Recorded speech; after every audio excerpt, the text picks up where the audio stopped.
Me in the corner. That's not fair. That's not fun. Yeah, they're not nice guys. They're not nice guys. Oh, okay. And I forgot. And whoa, this is. There we are. Okay. Hey, we just hit the 12-hour mark. Woo! 12 hours. Here we go. I do feel a good second wind now coming on. But yeah, you're probably already gone. But bye, bitter sweetheart. We will see you a little later. Essentially, once we're done with the DLC, we're just gonna go start it again on Nightmare. The fun never ends. Because there's manuscript pages you can only find by playing on Nightmare difficulty. There's like specific motherfucker. Okay, that's it. You guys are. Yep. I'm just gonna. Instead of you guys just watching the same 3 minutes over and over and over again, I'm gonna let the professional. Right.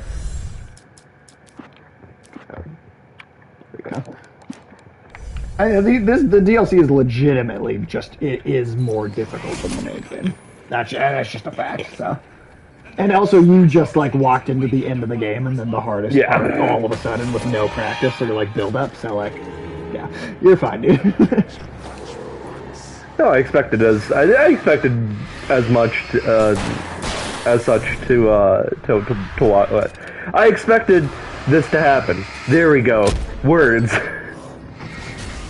Anybody else smell burning toast? You have a stroke there? Sure as hell felt like it. Yeah. See, I mean, I'm gassy. I just died too. Okay, thank God. I'm not the only one. This is also a tight space to run around in. It's a very small space. Oh yeah, no, extremely small space.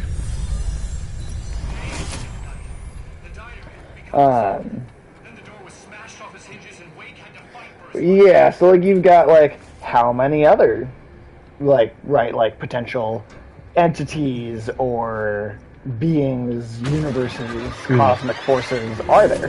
What is the hierarchy of them? Is the hiss and the darkness aware of each other? Right? Is there any sort of crossover between those two things? Do they dislike each other? Are they friendly? What is the board? The boss in control, right? That's not human, right? And it also the name suggests it's a conglomerate of multiple things. Yeah. So like, whoop.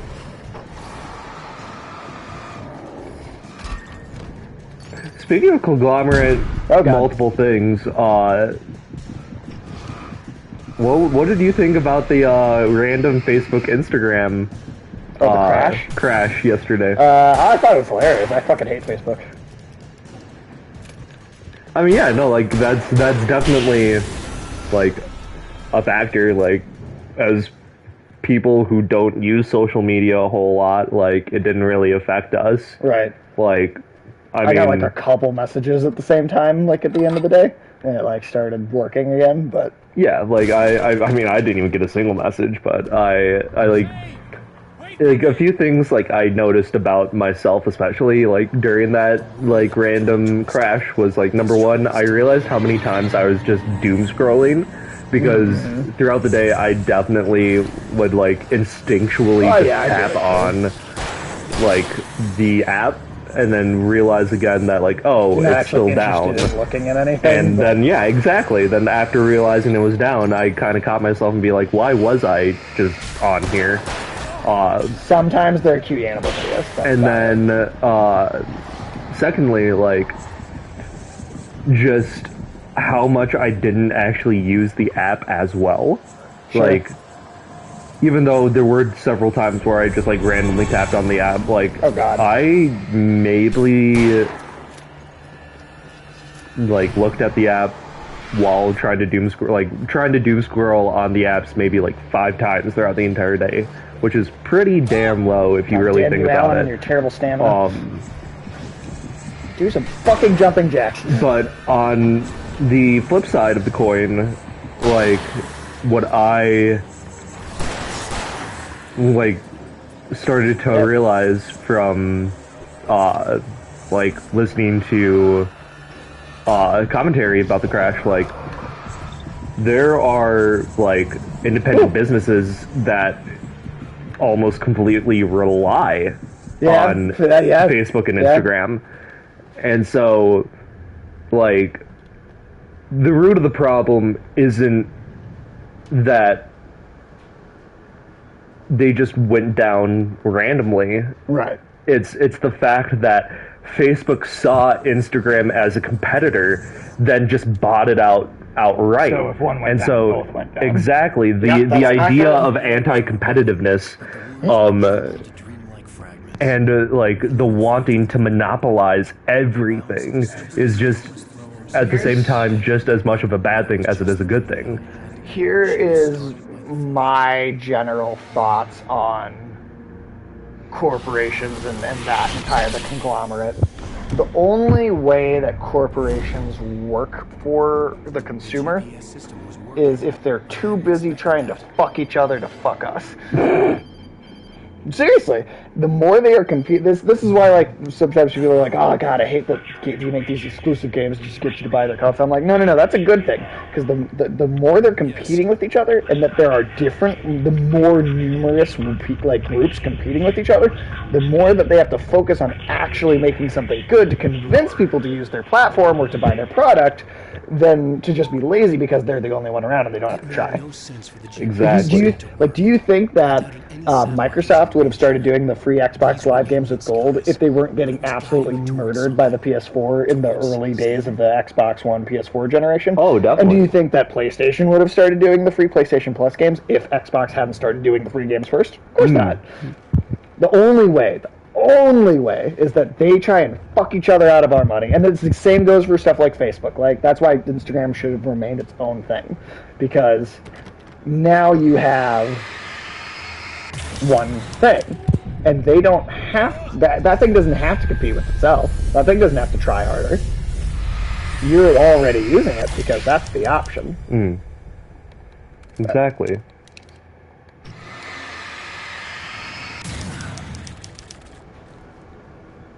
Yeah, I know. That's this.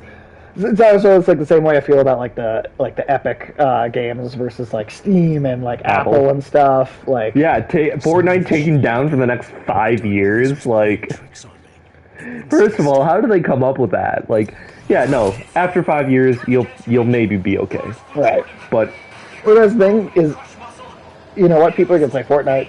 They're gonna do it on other systems. They're gonna do it without Apple. So like Apple is losing that money. And Epic is also a corporation. So fuck Epic too. Fuck Apple. But what I like about Epic is that they are they're newer and they are sticking a finger in the eye of something that hasn't had anything to challenge it for so long. So like Epic is still a greedy corporation. I'm not saying it's good, but I like that they're fighting Apple. I like that. And I think it's the same thing with Facebook and Instagram. It was way better off when they were competitive platforms with each other. It's like a corporate David and Goliath almost. Absolutely. But we really don't this care time Goliath either. Just like glued David onto his knee. And now he's just walking around and they're like one thing.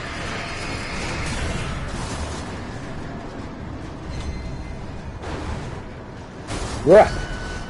Oh god. Stand behind the car, will you? Just getting hit in the face with a car, you're just gonna brush that off. Oh just walking off, champ, rub some dirt in it. Just fucking flattened that time. Jesus Christ. Jeez. The dark place was playing tricks on me. It wouldn't stay still. Or like a cut boss that was going to be in the game originally. Is, I don't know if you remember, but relatively early on in the game, you go through this kind of like park ranger like exhibit, and there's this big like mammoth skeleton. Yes. And in a build of the game, at one point, that mammoth skeleton is going to get like possessed and be a boss. Oh shit! And that's something I would have loved to see that. Yeah, and I'm hoping that like comes back somehow in Alan Wake 2.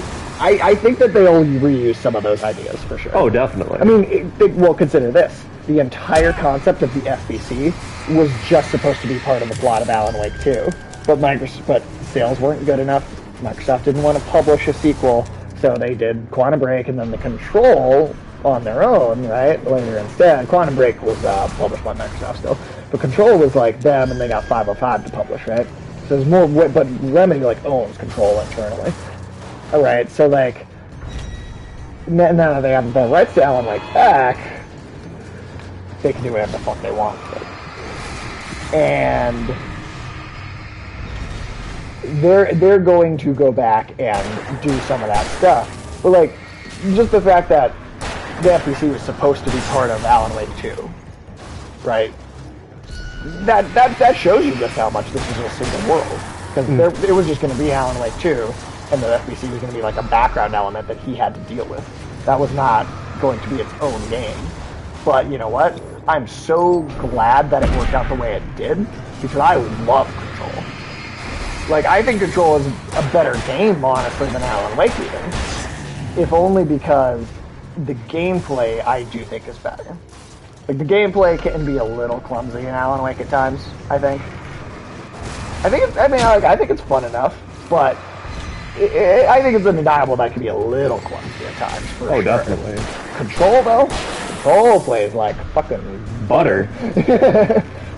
Especially if you're playing it on, like, the PS5 or the Xbox Series X, it plays. It's got some kind of stuttery issues on, like, PS4, because I played it the first time on my Xbox One, and it did stutter. It had frame rate slow down. It had moments where it was like, technically this is not all the way there, but the next gen version, that game was supposed to be for next gen consoles, and I think they held it back to play on.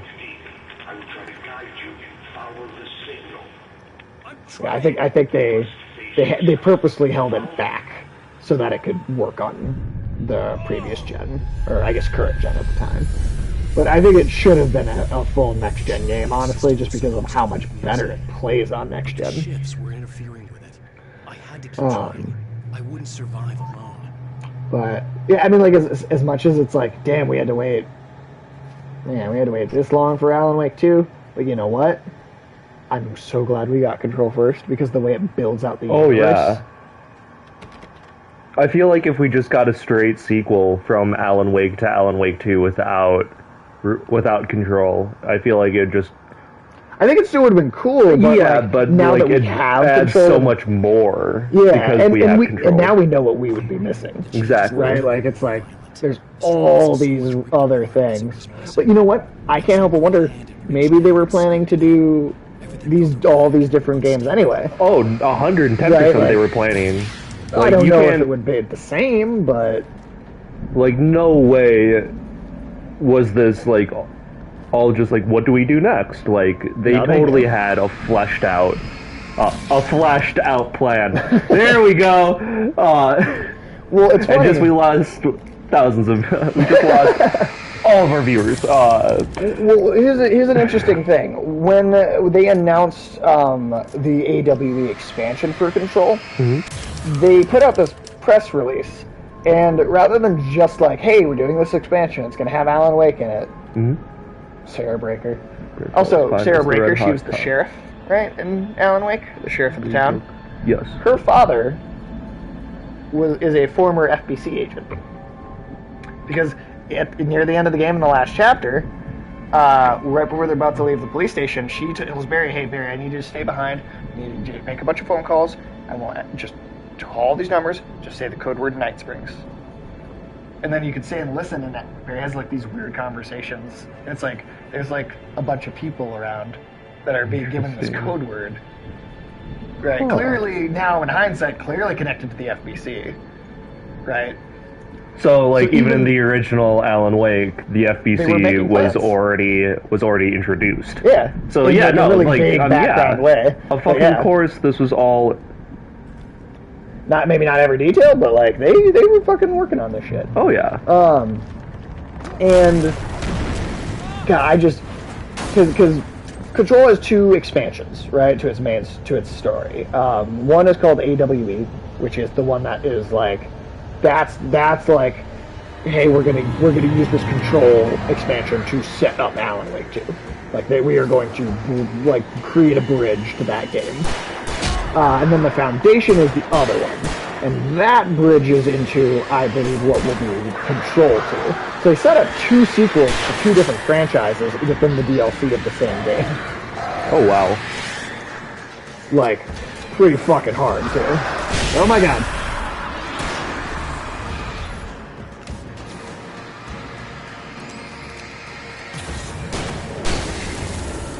There we go. Woo! Yeah, damn, they're frisky. Do I buy a PlayStation 5, Sage?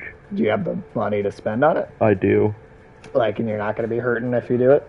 Exactly. I mean, if I'm an impulsive fucking person and I don't have patience, so I would. But you may be a more patient person than me, so I don't know. No, I'm not. I can't decide for I'm you. not. But I mean, I would. But if I mean, God, they're hard to get, and they're not. The opportunity doesn't come up often. So if you genuinely can, and it's not gonna like hurt your like general finances, then fuck it. Why not?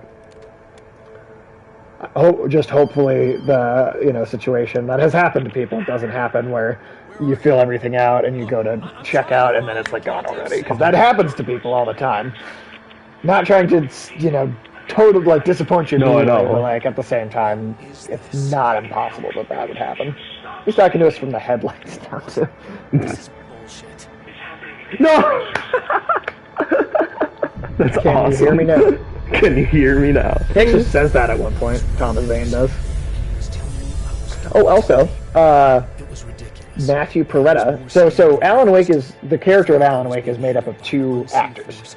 Finished model Ilkavilli is the body. That's the like what Alan Wake looks like is actually this actor Ilkavilli. He's in like Finnish crime dramas. He's like this actually decently big actor over there. But his voice is done by an American actor named Matthew Peretta. Matthew Peretta was both the voice and the physical body of Dr. Casper Darling in Control, the scientist that's like talking to you in all those videos. Like even right away at the beginning of the game, he's the one that kind of is explaining like the supernatural concepts to you. That's the same guy that does the voice of Alan Wake, but that's what he actually looks like. Oh. Those live action videos, yeah, that's the same guy. Okay. Same guy. It's like you have multiple, actors playing these parts. Like Remedy clearly, clearly they're doing something right because these voice actors keep wanting to come back and work for them again. James McCaffrey's been doing it for 20 fucking years, and he's still coming back to keep doing their new games. Interesting. So I'm just feeling the vibration, just making sure it's nothing important. Yep, no, we're good.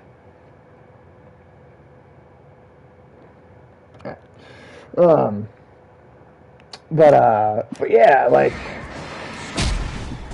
and again, you're talking about people that take time with their art, right, and like they put the care and the love into it. The fact that these actors want to come back every time they're asked to keep doing these projects, that tells you that these actors also understand the studio cares. Also, Remedy has like 6 games in development right now. Yeah, actually the fact five. that Alan Wake they Remastered was one of them. have five games in development currently, and they still were able to make an entire remake, like you said, it really does show how much time and care they put into each product. Also, We're all going on 12 and a half hours so far now. You slept, ate breakfast, and went to work. You're a machine. The stream has been going for 12 hours and just about to be 19 minutes. Sage, if I had this delivered to your place, would that be okay? Your PS5? Yeah. Are you afraid it'll get stolen at your place? Yeah. I mean, I don't mind that at all. That's okay with me. The only thing is, I don't know, will it get delivered a day that, me and Nadia are both at work? Oh, yeah, will it get that's left true. on the porch? So that I would be there would be a little concern Yeah.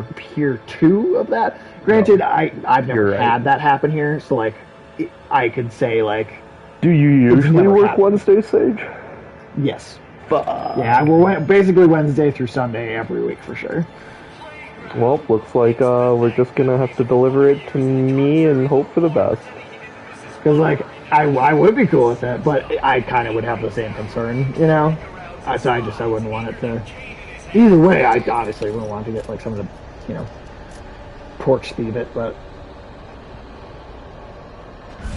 Oh, and all the possessed objects on the playground. Eat my fucking player gun.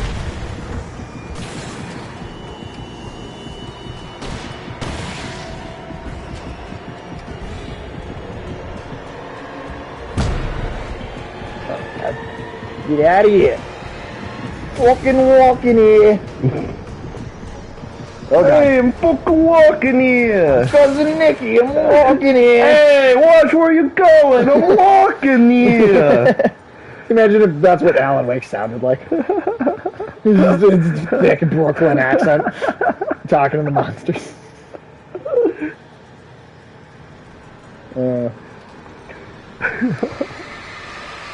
I would love a horror game. There are like live action segments inside of the game, but it's never had a TV show unto itself. Although they have talked about doing one.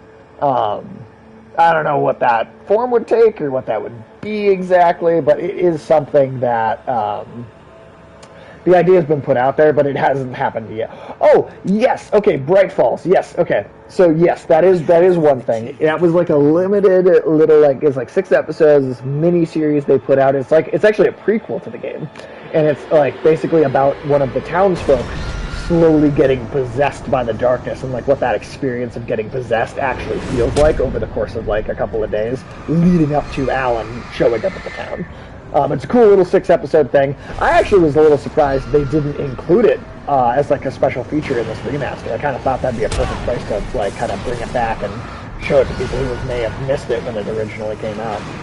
But if you look at Bright Falls on YouTube, like, you'll find it. So, it's out there though. It is out there. Now, Quantum Break was the game where they actually tried to do like full-on like TV show episodes of the game, but like if you ask me, I didn't think those worked all that well. But yeah.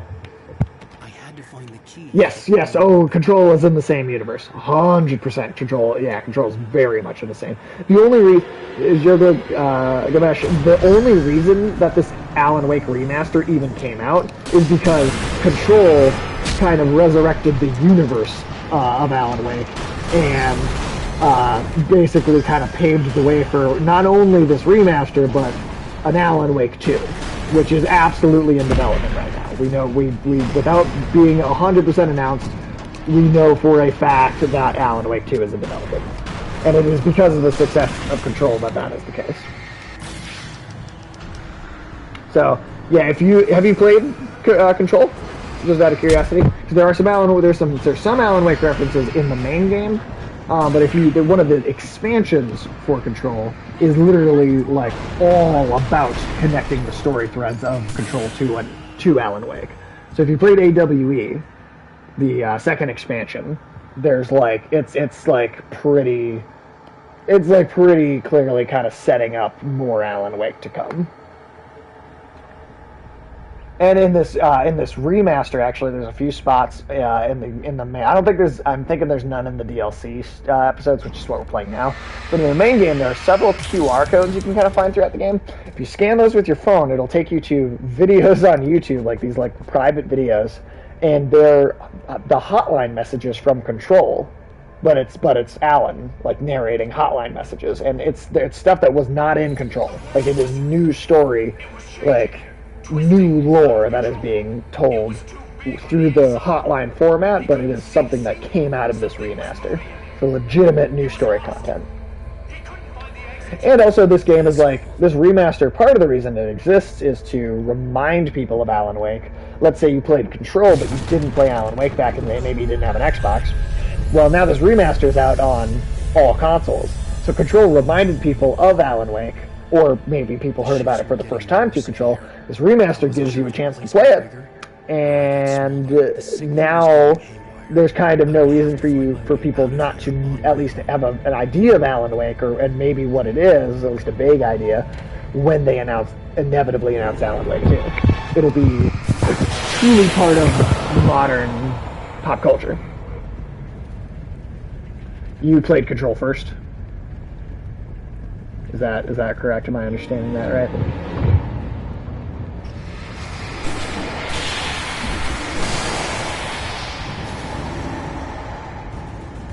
God, don't hurt me, Daddy.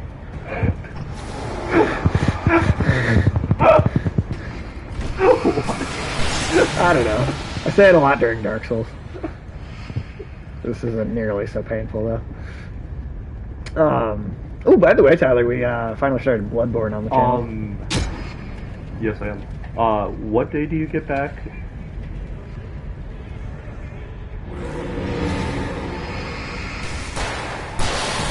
Okay, just want to make sure. Because I am gonna buy a big purchase, and that's why I put money away, extra money away.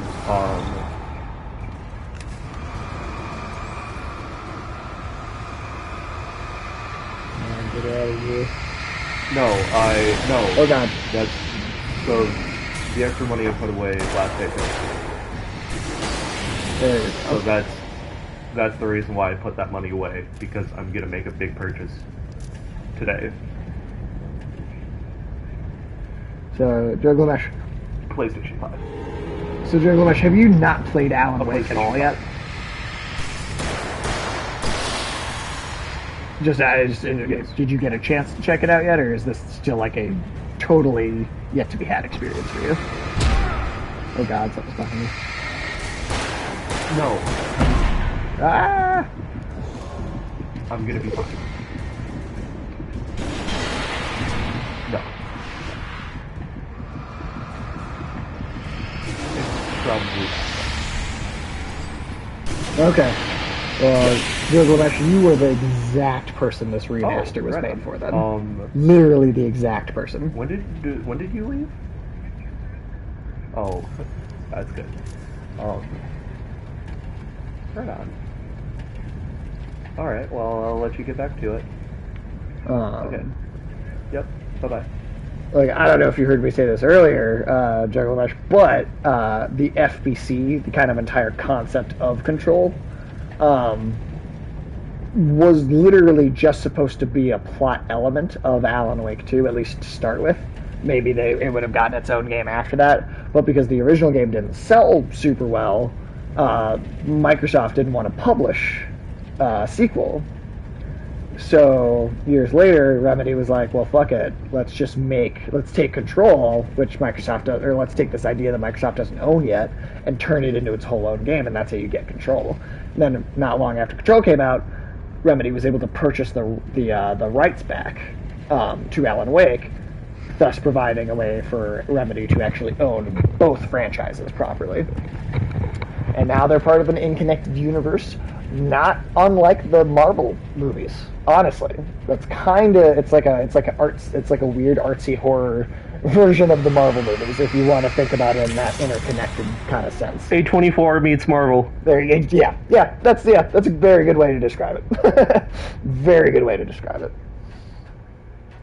So yeah, so like if you never checked out Alan Wake, I highly recommend giving this remaster a shot. He was trying to help me. It's a little old in some places, but I thought they did a very good job updating it overall. I really do think that the hiccup there.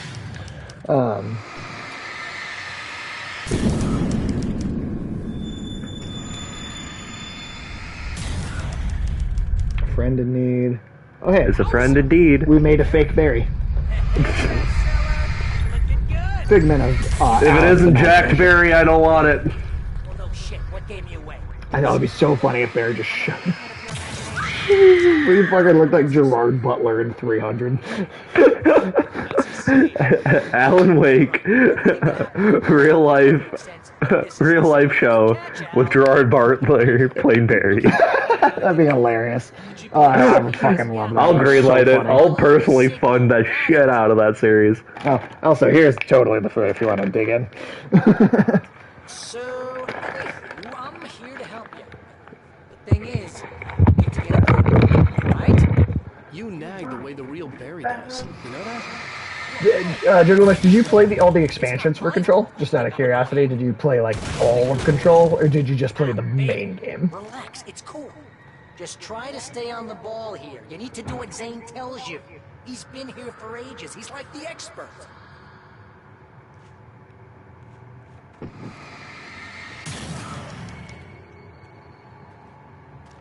Anyway, if this is insane, and it's all from your mind, what's that say about you? It's kind of a good point, Fake Berry. I can't believe I was actually happy to see you. Oh, come on. Don't shit a shitter, Al. Deep down, you're always happy to see me. Can't lie to yourself, know what I'm saying? I must be a sucker for punishment. You? No, really? And Can't go. I think I always thought you were did a the one boy with the troll. Alan Wake reference for sure. Thanks. Well, if you, yeah, I mean that one's good, and then the other expansion, the Foundation, that one sets up a Control 2, which we also know is in development. There's a Control 2 and an Alan Wake 2 that are both like 100% getting made. That'd be the Biltmore song. There's 5 games in development at Remedy right now. One of them is a like single player thing that they're basically making as like a favor to another studio for a multiplayer game. I think it's called Crossfire or something like that. So that's unrelated to their like universe. So that's one thing. Alan Wake 2, Control 2, that's 3 things. And then as a standalone game, we know that they're making a like Control multiplayer game where you play, you don't have the powers, right? You're not playing as Jesse, but it's like you and like up to 3 other players as a team are playing as like FBC agents, and you are going out into the field and like fighting supernatural creatures. So that's like that like kind of cooperative, like maybe horde mode kind of multiplayer thing. So, and then that leaves one game that we just have no idea what Remedy's working on. There's one project that we literally have no idea what it is. It's the Shrek RPG game that we all deserve. Does anyone deserve that? Like, Everyone deserves the Shrek RPG game. no advice. Yeah, I mean, it's not going to be the same as Control, but like, I think they could do something pretty cool with that. Because like, basically, if you think about it like this, there goes the. but think about it like this, right? This Alan Wake game. Since you played Control first, think about it like this: the events of Alan Wake are one of many AWE Altered World events that the Federal Bureau of Control studied. In that multiplayer game, you could basically have you and your friends could go play as a team of agents, and you could just investigate random different AWEs. Tyler even suggested having it actually be like an anthology where you get to go experience a bunch of different smaller cases that the FBC investigates. That way, you get like a whole bunch of little mini stories. And in a way, you could think of Alan Wake as a mini story, although I wouldn't. I would think of it as kind of the crux of the whole thing. Like, yes, as much as mythology as Control does establish, I don't think this universe makes sense or like works without Alan Wake happening first. Like he is. It might not seem like it, but he is pretty integral to Control. Well, it's like it's the entire FCB universe, and Alan Wake is just a part of it. Much like how any individual character, right, in Yeah. Marvel or any individual Exactly. movie series is a piece of this larger whole. like WandaVision is just one piece of MCU. Yeah, absolutely. But it's like, there's that foundational element like you have with like the first Iron Man, where it's like that one movie feels extra important because it kickstarts the whole thing. That's it, I'm calling it. Alan Wake's gonna get played by Robert Downey Jr. in the new Alan Wake film that's gonna be directed by Quentin Tarantino. I mean, if they do make a live-action Alan Wake, I mean, I would hope they would just use Ilkavilli, since it's literally the character model. No, I'm just saying bullshit, Sage. No, I mean, I know, but at the same time, like, if they did, right? No, I do. Yes, no, definitely. I do hope Ilkavilli would be the mainstay for the. But I mean, like, could you imagine him putting on an Iron Man suit? Dude. He in theory could write it. He could write it. He could write that he has one. Just say, I have an Iron Man suit, and then, like, got it. No, yeah. He could. I mean, like, and literally those are within his abilities. There's no such thing as retcon in Alan Wake. Let's just say that. His superpower is to retcon. It's like literally his superpower is retcon. Yeah, he's got a retcon superpower. That's what he does. Let's see, retcons things. In a way, you do kind of have like a built-in explanation for if for some reason you needed a change to happen within the narrative, like Alan Wake is actually capable of making something like that happen, so. Is he fucking doing that? God damn it, brother, with that axe, Jesus. Just get over here. Man. Oh yeah, because you did get hurt on the words. If you run into them, they hurt you like the retcon abilities equals super shot. I mean, yeah. I mean, he could give it to him. It's almost like God, where it's like, yeah, I just taught myself how to play guitar. I didn't really learn it, but I just granted myself the power. What about the Catholic Church? Wait, what? I'm sorry. What about the Catholic Church? Well, no, you said. Well, what your take with God and Oh yeah. and guitar playing? I didn't need to learn. I just wrote it and it happened. Yeah. It's like, what about the Catholic Church? God's actually just a drunk scotch drinking lazy writer. That's my vision of God. Just like I wrote it in, and then it Also, happened. me. I have that power now. It's like, yep, no, that's what the Catholic Church did. I give advice, and you follow. Oh my God! Shut the fuck up, Barry. Well, it is Alan though in a way. That's horseshit. Al, I'm not saying anything you haven't come up with first. Figment, remember? Ew, don't call me Al. You can be my bodyguard, and I can be your long lost yeah, pal. remember the Oh no, crow don't want to enemies? get copyright strikes. Never mind. Remember all the crows in Yes. the main game? That enemy type? Yeah. What about them? You'll see. Don't tell me they're just one big metaphor for Simon Garfunkel. Well, but look, we got attacked by flying bugs. They put their copies of his Alex Casey / Max Payne book. Alright. Oh, I wish there was like and then there's actually some books too. a mod that you could get where you could change all the books to Max Payne comics. That would be great. You know, the only reason that Max Payne isn't the character that Alan writes about is it's only because they Because of sold the the rights to yeah, Rockstar. that makes sense. I bet you if they had kept them, Alan's books literally just would be about Max Payne. I almost guarantee they would have just gone. I feel like that just would have been a little too literal. You think so? Yeah, I feel like the introduction with Tom and Barbara like made it so much more its own thing. Well, Tom and Barbara would have existed no matter what. Alex Casey is the only thing that would have been different. Oh yeah, Alan's Yeah. fictional detective, Never right? mind, That yes. just would have been Max Yeah. Payne. But like, imagine, right? The idea that they were planning on bringing Max Payne into things eventually, like they seem like maybe they are going to do with Alex Casey. If that had been the plan That from is the beginning. yeah, you do have a point. Like because Max Payne definitely deals with paranormal-esque things. It gets really close. It never like goes full on, like full send. Yeah, but it dips its toe Yeah. in the pool, and it's always about. There's always like a big conspiracy. So maybe Max Payne. so at the same time, maybe you're right. Maybe having Max Payne in this would have been really neat. But it also like in this game, it would have been.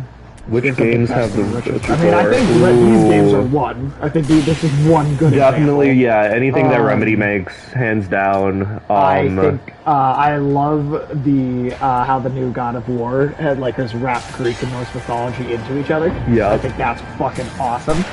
definitely what Santa Fe is doing right now. Hell yeah. I love Metal Gear Solid. It's up its own ass and it's fucking ridiculous anime bullshit, but I still like it. I'm just saying, I don't need to watch a 2.5-hour cutscene. That's where I draw the fucking line. I'm not sorry. I was every second. I'm of it. not sorry about it.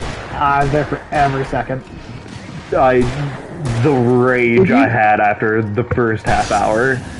Had you played every game of the series up to that point? Yes, like, I had. Oh, alright. I mean, it's just the fact that like I can't sit still for that well, long that's without fair. doing something. That makes sense. I get that. That's just like a personal thing. Totally. I totally understand. For me, I have the patience. I can just sit and literally watch nothing but the same. I could literally sit here and watch 24 hours of a TV show straight or a movie straight and literally not get up or do anything. Yeah, like I have that patience. So for me, Metal Gear Solid, I felt like it needed that cutscene time because there was so much bullshit in Metal Gear Solid 2 that they just didn't explain. Okay. But I also totally get, like, if you don't have the attention span for it, that's an impossible game to play. Yeah, I can totally hardly agree. go an entire D&D session without having a brain fart. No, and like that makes sense to me. That totally makes sense. I think it's totally like an individual, like, personal, like, preference. But I understand your perspective on that 100%, even though it's not my perspective. I completely get it. It's not how it worked for me. I was so there for it. Again, because Metal Gear Solid 2 was just like, threw all this bullshit at you, and it was like, haha, but we're not going to tell you anything, or explain it to you. And I thought for kind of, it was for me it was necessary because I just thought, like, well, okay, but you're going to, like, explain shit to me this time, right? And then they did. They did. Oh, my bank might have come on. flagged me. Oh, because it was bigger than normal. Yeah. Yeah, that's fair. You might have to be like, hey, no, this really was me. No, I meant to do that. I've had to do that before. I think I might have had to do that when I bought my PS5. I think they were like, yeah, right, this is clearly a scam. I was like, no, really, I just don't want a PS5. I just want a PS5, you guys.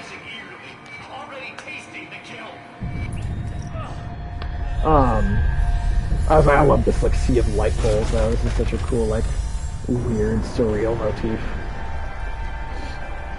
Okay, this is just too weird. But yeah, no, like, for me, Metal Gear Solid, totally. Is all this really But I understand why it wouldn't work for you and other people. Like, I am not gonna go like, well, no, but for this reason. I get it. I so get it. I really do. Like, for me, I mean, I'll throw it at the camera. For me, it wasn't a problem. For me, it was not a problem. Just prove that right now. Not a problem. God, what other games have? You know what I really ended up enjoying, and I wasn't sure how it would, like, turn out. But I love all the lore they did in Doom Eternal. The new lore that they, like, put into the Doom universe. I fucking love what they did in that. I thought they did such a good job. It's just literally just like a fantasy universe of heavy metal album covers. Essentially is the whole game, and I was super happy with that.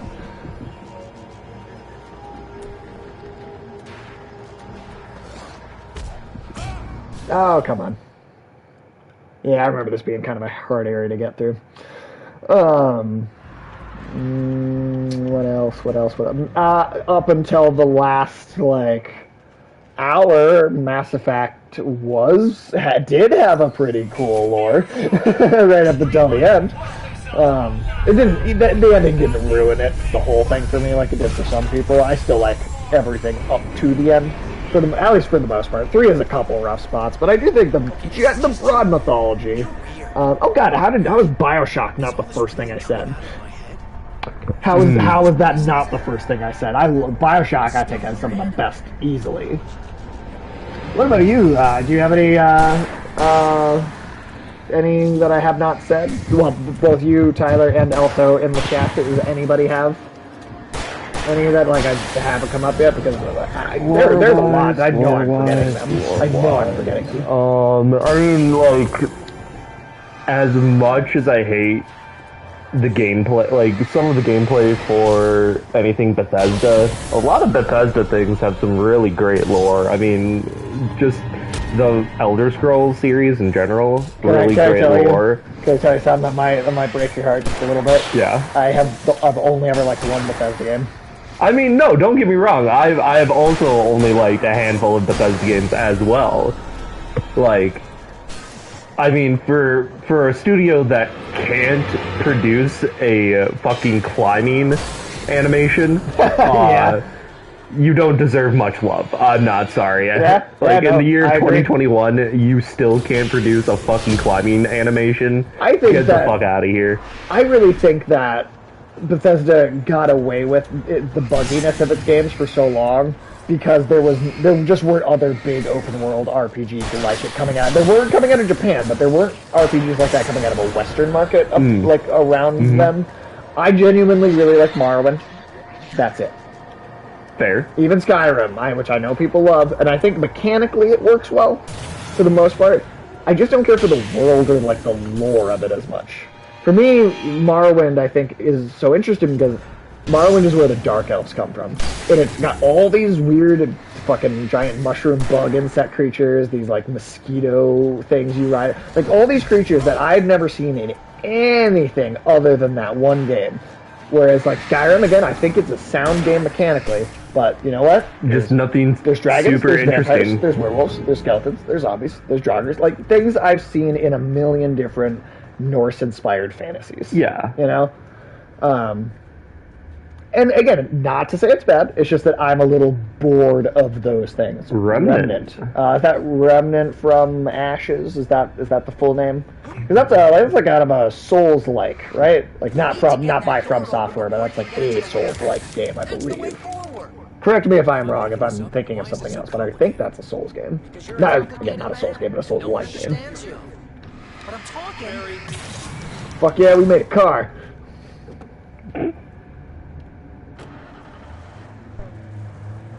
Oh yeah, and we have to fight a bunch of other cars.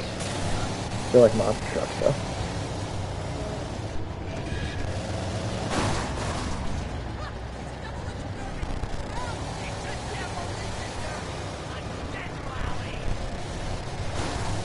Yeah, okay, that is the one I was thinking of. Yeah, I remember. I haven't seen a lot of that game.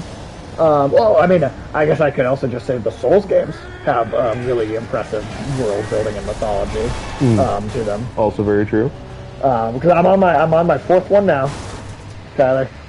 I have beaten Demon Souls, Dark Souls 1, Dark Souls 2, and I'm doing them in the order of release. So Bloodborne, I started the other day. Right on. Very, very excited about that.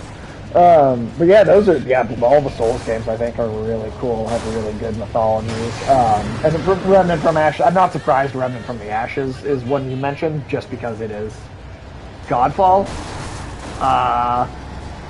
I never played it. That's like the kind of grindy looter PS5 launch game, right? That it looks pretty. I never played Godfall. It just did not grab my attention. Now, it just genuinely didn't really do anything for me. Not that that doesn't make it bad. It just wasn't for me. But or at least based on what I saw, it wasn't for me. Who knows? Maybe if I tried it, I would feel a little differently. Maybe I would. But it just struck me as a bit generic.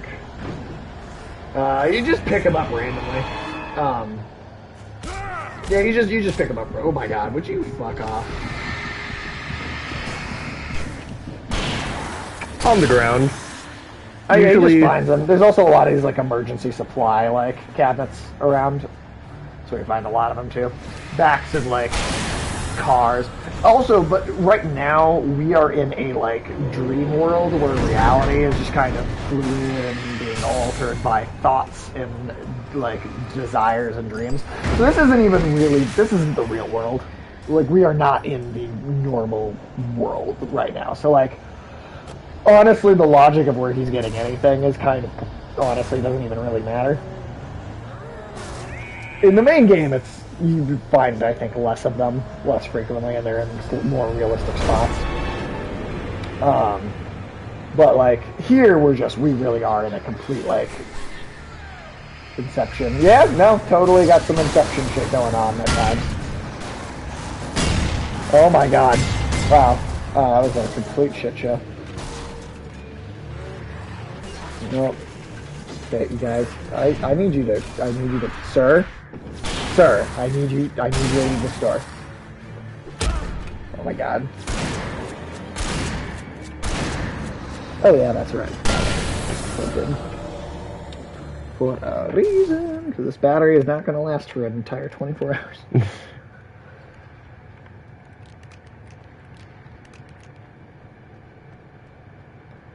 Okay, I think we did it. Also, in the original version of the game before the remaster, the batteries were all Energizer brand. A lot of product placement. In fact, a lot of people didn't like this game at all because they felt like the product placement got so much in the way. It was a little obnoxious, and I won't pretend it wasn't either. Didn't like the constant Verizon. Every billboard, every billboard. Nightmare, nightmare, nightmare.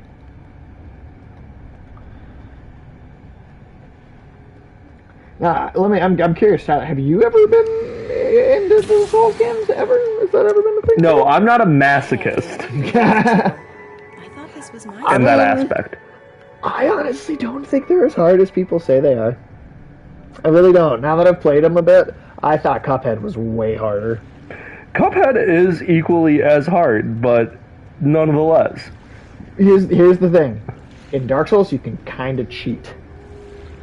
In Cuphead, you can't. You really have to play the game on the game's terms.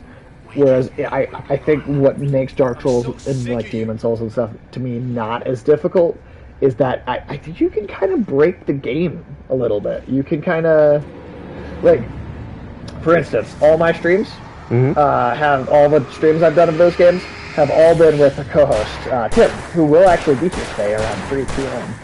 For some of the in-person co-hosting here. But Tim already just had a handle on it, and he had someone way back in the day play the multiplayer with him and kind of teach him what the rules were and kind of show him how to play the game the right way. He did that for me. Right on. And I think that's, I mean, like, some people just have the, like, kind of just intuition to just figure the shit out. I didn't. Just totally on my own. But if you have someone that kind of knows what they're doing, to just walk you through one of the Souls games, and I think Demon Souls being the first one is kind of perfect. It's like your personal Prima Games guide. Yeah, totally. And Tim has a fucking ridiculous memory and sense of direction. And I don't understand how he does it. I really don't. He'll just start, like, listing off stats, and I'll be like, how the fuck are you remembering this? I don't know. Either way, though, I really do think if you can have someone do multiplayer with you and kind of guide you through one Souls game, it's not that hard to play it for yourself after that. There's still parts of those games that are hard, absolutely. I'm not saying that there's not, and they're punishing. But I think it's not that Dark Souls is just so unbelievably difficult. I think it's just that it works by a different set of game mechanics that are so different from every other game that they feel so unfamiliar. So, like, you go into play them and you never played one before, it feels weird. It's just so different. The rules work so differently. But once you do get used to it, I just don't think it's as hard as people talk about it.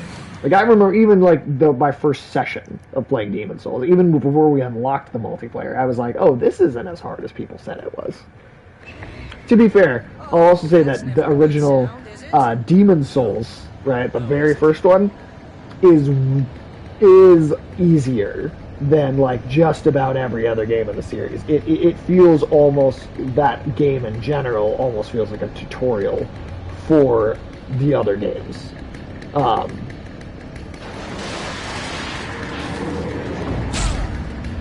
The universe doesn't want me to get a PlayStation 5.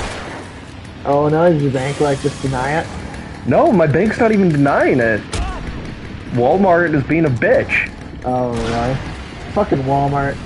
Being a fucking bullshitter right now. Death Stranding story was trippy. Death Stranding story was very trippy.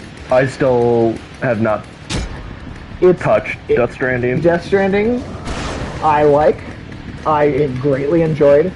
It is not for everyone. Really? It is not for everyone. If you are willing to take an experiment and let it guide you through a very, very different style of game, a very, very weird, esoteric, very esoteric, just kind of surreal experience that it's a meditative, like it's a meditative game.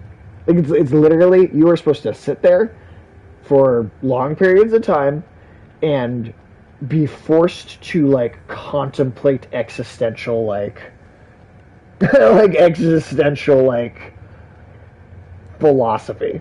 And I mean, you're literally a like here's the thing. You're literally like, it's an apocalypse.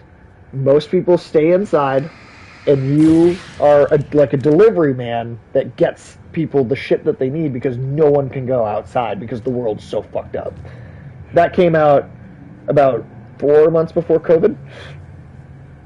So it really felt really like almost prophetic in a really kind of weird way. Yikes. When it first came out, people were like, "This is stupid. Why would I want to play about a delivery man in an apocalypse?" And then like 4 months later, it's like, "Oh my god, only people going outside are delivery men."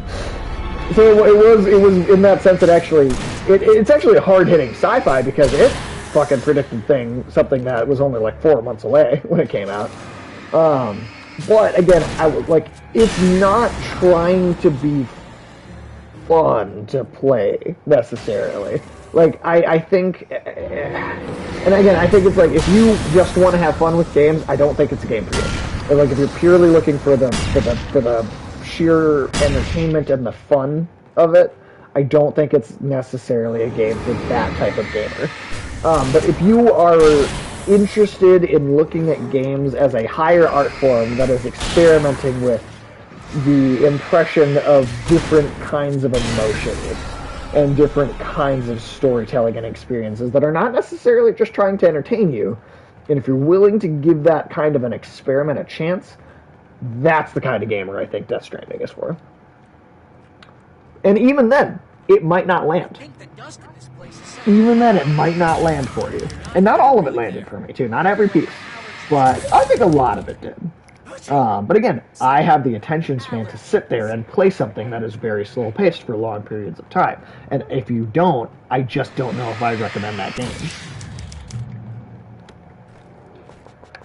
Like, my fiance's dad, I just call that father-in-law, because I do anyway, but like, he just was like, he played games, and he just knew I was the game I was playing, and he's like, oh, I want to try it, and like, talk to him about it, and like, talk to my son-in-law about it, maybe we can bond over it, and I was like, oh, that's awesome, and he like, wanted to do that, but based on the other kinds of games he played, I knew he wasn't going to like it, and he was like, and he told me, he's like, yeah, I gave it a try, and I just couldn't get into it, and I'm like, yeah, I didn't think you would, I really didn't. Honestly, if you'd asked me first, I probably would have told you not to try it. Genuinely, I think it's the kind of game that I can make that judgment call based on, like, yeah, Tyler, you are probably not the person that game's made for. And I could be wrong. Like, maybe you just like, maybe it's like a weird one-off and it just happens to work because sometimes that happens. But I would, if you get a PlayStation 5, actually, here's a really interesting thing that Sony just started rolling out. And it's only on the PlayStation 5, but they are experimenting, and Death Stranding is one of the games they're doing it with. They are experimenting, allowing people to basically play like a 3-4 hour long stretch, like the first like 4 hours of the game as like a free trial, and then like, hey, if you like it, buy it, play the rest, right? But like giving like that's a sizable chunk of game to allow you to play for free. That's a pretty significant chunk. And so like, if you do get a PlayStation 5, that's how I would recommend trying Death Stranding, because you can play it completely for free, and if you don't like it, you didn't spend any money on it. I feel like for me, like what stopped me was just like it's just of how abstract the if story that's already was. holding you up, Yeah. I don't even think I would. And that's fair. That's fair. Like, I not think it's a great every game, Hideo but- Kojima game is for me. I And that goes completely for me too. understand that. Like I was just talking about Skyrim. I think mechanically, I think it's a sound game. and a lot of people love it. And I'm not saying it's even bad. It's just not for me. Yeah, and I think that's fine. Not every game needs to be for every person. Like, just because not everybody enjoys the same thing does not mean we need to even qualify them as good or bad necessarily. It's just different strokes for different folks. Like, different people like different shit, and that's fine. People get so, especially on the internet, man, like, people get so hung up on, like, you gotta like the thing I like, or like, I need to be validated in my like of this thing by making sure that other people aren't criticizing. I'm like, okay, so what if other people criticize it? So what? What does that matter? Do you like it? Okay, well then you like it. You have your reasons. Maybe you can't articulate me, and I think some people have a hard time articulating the reasons why they like it. And that's why they don't like the criticism. It's because it's like they can't quite argue back. Like they know they like it, but they don't necessarily know why, or like in really extreme detail. They can't explain to you all the little things that make them like it. And I think that's where people get frustrated arguing online, right, over these things. It's like, just live and let be. Just like, you like the thing you like. Like, if somebody disagrees with you, and you know what, if you want to have an interesting conversation about what does and doesn't work for different people, I think that's awesome. Totally, have that discussion. That's cool. I just don't like it's just when people start fighting over it. It's like, no, you gotta like this. You have to like this, or you can't like this because I don't like it. Or that's what bothers me. It's just like, well, what's the point of that? Like, what pleasure are you really getting out of either forcing someone to like something that they just are, or trying to force someone to like something, or if you don't like something, getting mad at people for liking it? And sometimes I even have to, like, I can be guilty of it too. Like, there are certain things where I have to, like, stop myself and go, they have their reasons. I don't understand them. They have their reasons. The Venom movies are one of those things. Venom 2 just came out. Several times in the last week, I've had to stop myself and go, don't get too angry. People have their reasons. Let them like what they like. It's fine. It's not hurting me that people like that movie. I cannot stand it. But it's fine. I don't have to like it. Just like people don't have to not like it. Again, I'm going in circles here, I guess, a little, but, like, I don't know. No, I know what you're saying. It's definitely it's definitely a fine line. Yeah, and I liked it too. I really liked it too. But I also understand why people wouldn't. Yeah. This is my big thing. So I just, like, I get why you wouldn't. And people get so enthralled with, like, what they enjoy and, like, get so... They tie it to their personal identity. Yeah. That's the thing that I think it's dangerous. Because if you tie it to you and, like, who you are so heavily, then when somebody comes along and doesn't like it, it's like people start to go, well, what's wrong with me then? Well, nothing's wrong with me. It's good. You're wrong. No, it's all of a sudden it becomes this, like, primordial, like, blasphemy. Yeah, it's like this fucking lizard brain reaction that humans just jump into. And I try to stop myself. And I'm not always successful. I'm not. I'm just a person. I'm not always, like, I don't always catch these things. But I try. Like, I try to be like, all right, well, like, you know. And I mean, I'll talk shit about something and be real hyperbolic about it and talk about how much I fucking hate it or how much I think it sucks. But in those moments, if people ever hear me really passionately hating on something in the stream, I don't mean to take it away from you, right? And if you like something and I'm hating on it, I don't mean to take it away from you. I'm only expressing my own feelings on it. And I like Death Stranding. I really did. Just like I really like Metal Gear. But I'm also, you know what? I'm also very willing to admit that Hideo Kojima is up his own ass and he is pretentious at times. I enjoy his work regardless of that, but I am still willing to acknowledge that it is true. Because it is. However, one project I think could be that I think has a really strong likelihood of not playing into some of the typical Kojima-isms, right, that come up in Metal Gear and in Death Stranding, is Silent Hill. Remember the canceled Silent Hill? Well, so you know how there's always bullshit clickbait rumors about, like, oh, they're working on it, or are they working on it? Well, Gamatsu, which is a website that does not report on things until they have a fucking source and evidence and they can confirm it, they reported that Kojima is going to be making Silent Hill. So it's official. It's official. If Gamatsu says it, I trust it. They Hell leaked yeah. the Dead Space remake before it was announced. They're the only. When they said it, I was like, oh shit, okay, so the Dead Space remake is happening. And then like within a month, it was announced. They even said where it was going to be announced, right? Like they don't report on clickbait rumors. They wait until they know. So Hideo Kojima's making his Silent Hill game. Here's the interesting thing. You may be thinking like, well, but what about that falling out? Like, why would Kojima and Konami ever work with each other again, right? That's the big question everybody has if I tell them about this. Here's the thing. That doesn't matter. Kojima Productions is funded by Sony. Mm-hmm. Sony goes to Konami and says, hey, as the corporation Sony, we'd like we'd like to buy or borrow your IP to make a game. Konami deals with Sony. Then Sony goes to Kojima and says, hey, we would like to put you on this game. Kojima deals with Sony. Kojima and Konami do not have to have a direct relationship in that process. And that's why it makes sense that it can actually happen, because they don't have to deal with each other. Is that David Jaffe said it was a mistake for Kojima to make it. Interesting. Because I've liked some David Jaffe games too, so like I'm like interested and like curious about like what his opinion on things would be. Did he say why he thinks it would be a mistake to make that game? Because I mean, I was pretty excited about the idea.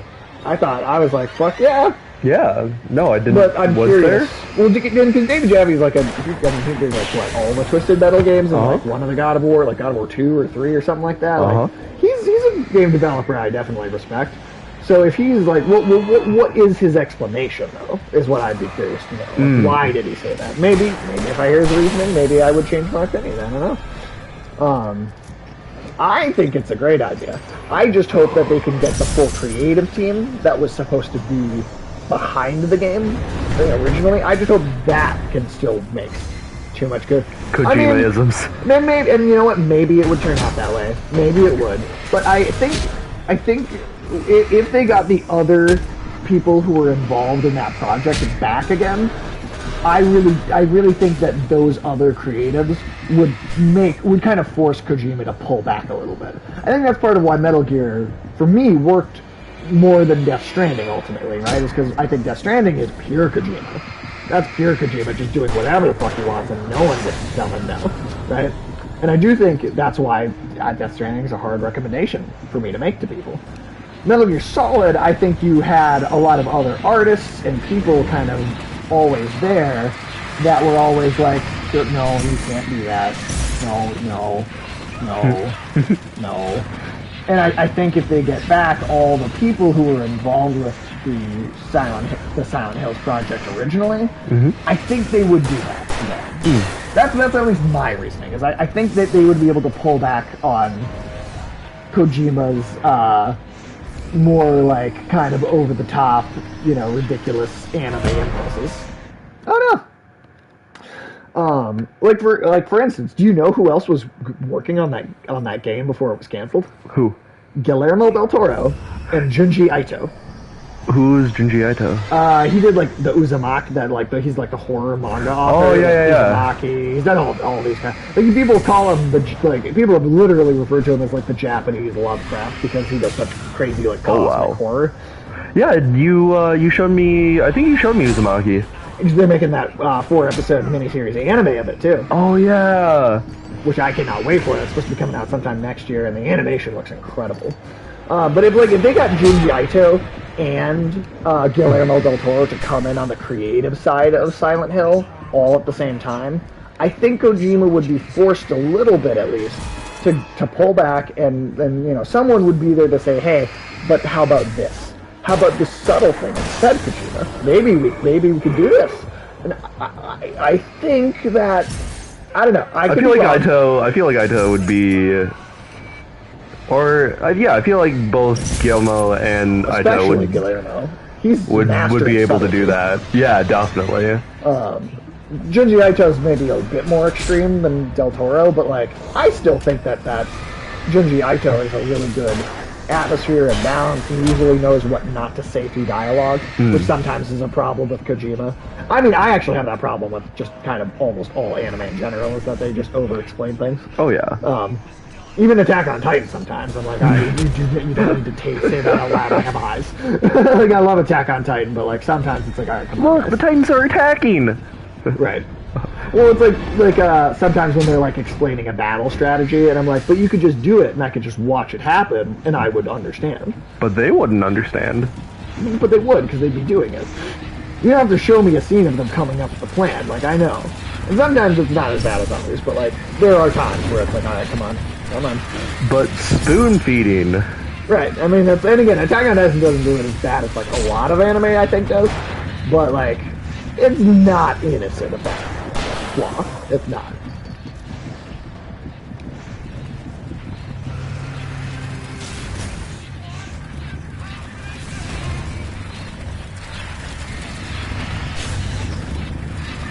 What in the world are we looking at? It's a giant like conglomeration of a bunch of different TVs and there's like evil Alan like fighting up with them. Oh, okay.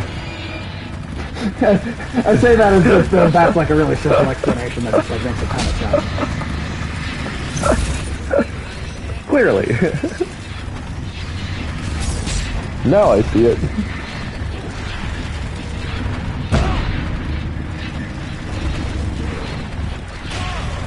Oh shit. Wow, I cannot believe I dodged that. There we go. Got him. CG, yeah, it's a bit, yeah, especially if you're watching in like a dark room. We have like light in here and it's on a projector screen, so like there's a lot like of other light, so it's not, the flashing's not nearly as bad on this screen, but I could definitely see after you're watching this in like a darker room or on like a fully bright like TV screen, it could be a little obnoxious. Oh, and now we have to get rid of the boat. Roll the boat! Roll the boat! And the books are fighting up there. For any of you U of M students out there, welcome. You know what that feels like. Yeah. Smacked in the face by it. He looked like he got hit by that book harder than he got hit by that car earlier.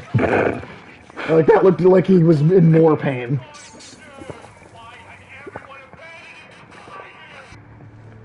And that is the end of DLC 1.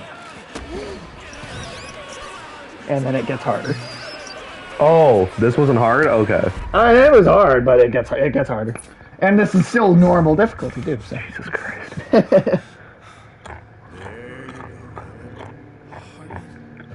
It's all in your head. You've been making it up. That douche. Really way. Come on. Your delusions. I cannot believe I've been streaming for over 13 hours. That's incredible. fucking Christ. Why is this happening? I really did. I hit a second win when you got here, and I am like super fucking awake again. Hell yeah.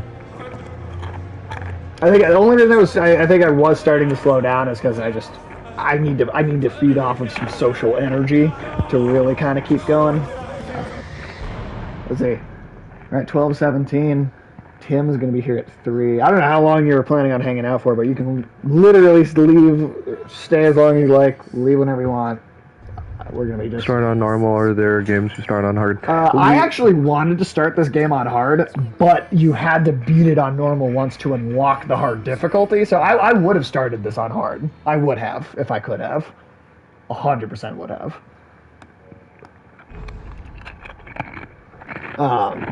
Yeah, it depends on the game, though. Like, I would probably play, like, I guess I feel like normal is, like, a pretty good difficulty setting, just typically. I don't know, because I don't know, some games are harder than others on different settings, right? Like some games are like super. Dark Souls has no settings; it's normal, just is fucking you. So like even though I said it wasn't as hard as I think people make it out to be, it can still be very punishing. Cuphead, look, like the Batman games, the Batman Arkham games, absolutely play those on hard. If I play those or if I ever stream those, I will 100% just play those on hard mode. There you go, Alan. It's all in your head. You've been making it up.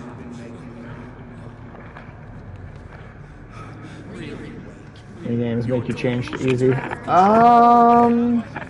Seriously, Hal? Sports games, but that's just because I want to turn my brain off. Yeah, I just don't even play them. God, I'm trying to think, like, are there games that sometimes if I am playing a game and I'm like, I like it okay, but I don't love it, and I'm like, this is alright, but I really just kind of want to finish it, and I probably won't play it again. That's the one time I will switch a game to easy, because I'm like, I just kind of want to finish it. Like, I'm like, I like it okay, but I don't, I'm not like super into it. That's the one time I think I will switch games to easy, is just to get them over faster. Like, I did do that with, I did a full stream for Kena Bridge of Spirits, just in the last, like, week or two now. And I thought that game, like, pretty ass fucking hell animation. Beautiful, beautiful, gorgeous animation. But I thought the story was kind of weak, and the combat got really repetitive by the end game.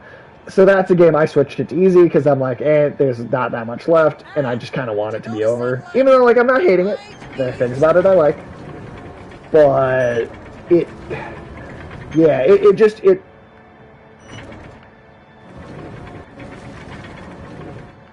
Devil May Cry 2 on PS2 definitely made me beat it on easy first, and then went on to destroy the rest of the day.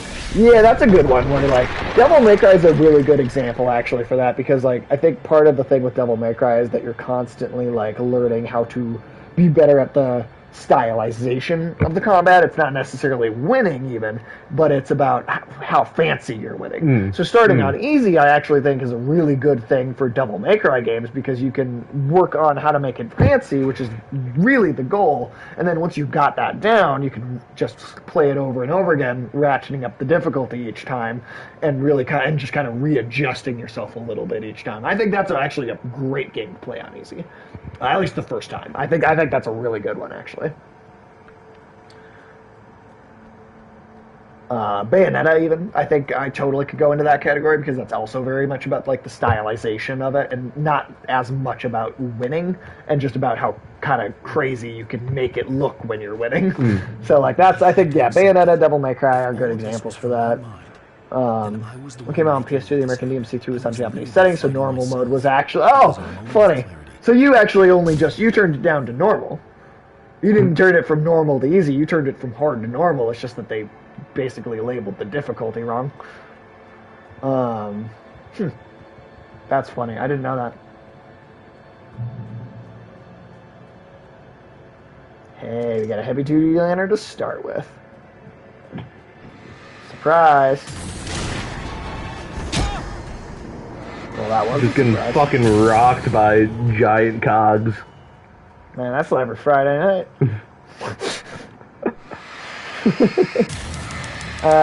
If you would like to play it for a little bit, Tyler, I know it's like the difficulty ratcheting up here. You can hand it back to me, but I am going to take my dog outside. I just think it's been a little while. Oh no. I'll be right back. Alright, guys. Yes, please. I'll grab that when I come back. Right on. You ready to see the same 5 minutes over and over again? It's going to be more like the same 3 minutes, but I digress. I believe you. Well, you're about to say I shouldn't. Yeah, I'm about to say you're gonna put your belief in a really sorry place. Oh God, real quick before we take her out. Absolutely hilarious comment Corbin made earlier today. Was, he was talking about how he gets the saying wrong. all the time, but like he always says, I don't have a horse in this fight. Yeah. Just because instead of a dog. I thought that was I don't have a horse in this fight. I think it was hilarious.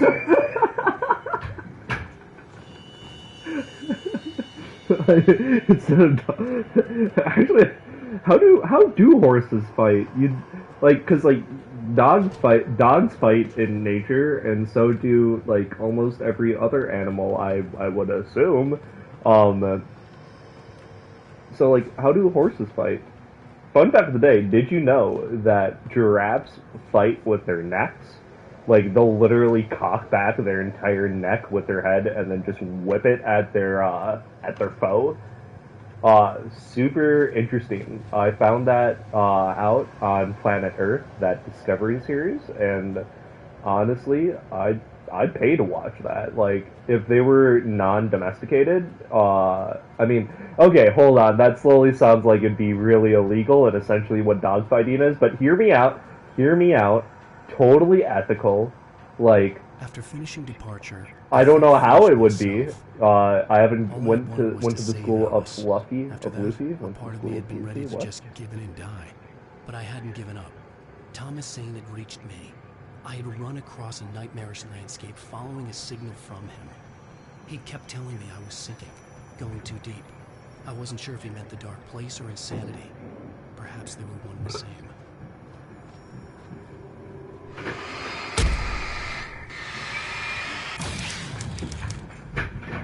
Yeah, use the bathroom. Check on Nadia. Grab us.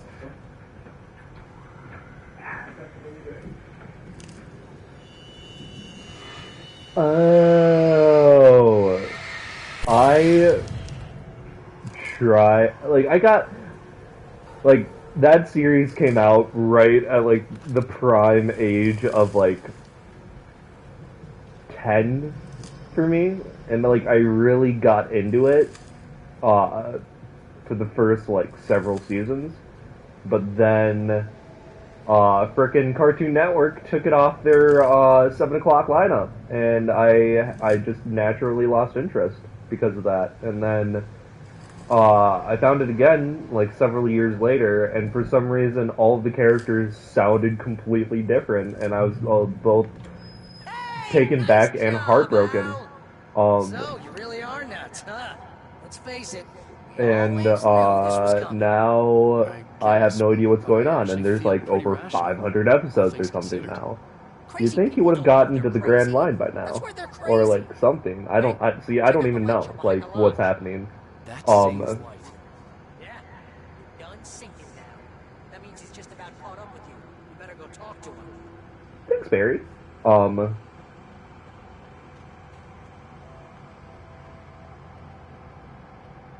Well, giraffes fighting would be a sight.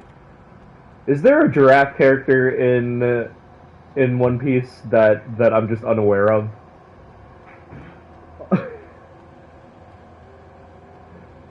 Or are you talking about the only like thing that I can think of that like moderately even looks like a giraffe is that one deer character, and that's about the time where I stopped watching.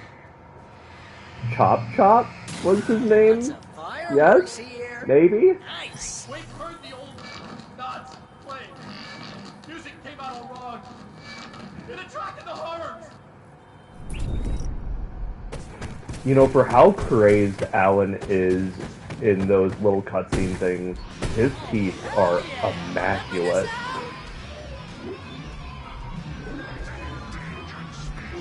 Oh, that's why. Okay, I see what you're trying to say now, Jog. Alright. School of Luffy. I appreciate that. Lots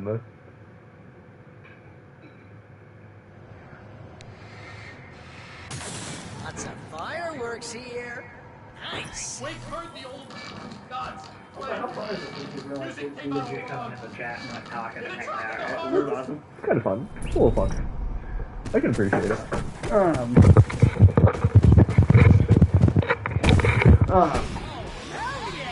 I hear giraffe? Who's talking in the game? That's I mean, on the TV that was Alan, but I don't know who was Fake Fairy, maybe? Fake Barry, maybe? Yeah. Or it was me, because I just came back. Or, yeah. Oh, if you meant didn't realize not to do it. I don't know. Oh, yeah, no, that was I heard something about drafts. You talking about Resident Evil 6? no. I honestly don't even know how we got on the topic of draft anymore. Because I said because you talked about how Corbin gets it mixed up. Oh yeah, I don't have a horse in this fight. Yeah, I don't have a horse in the fight. I'm like, so I went ahead and was like, how do horses fight anyway? Like, I know like dogs fight, like if they're like not domesticated or whatever. And there's actually things like dogs fighting, like cock fighting. Like yeah, no, I know there's also that because I remember Michael Vick. Sorry, say again? There is horse fighting. What? Yeah, like cruel, like awful, like horse fighting. That's the thing. I am both surprised and also. It's awful. That's horrible. But yeah, it does exist. Wow. Very, very unfortunate.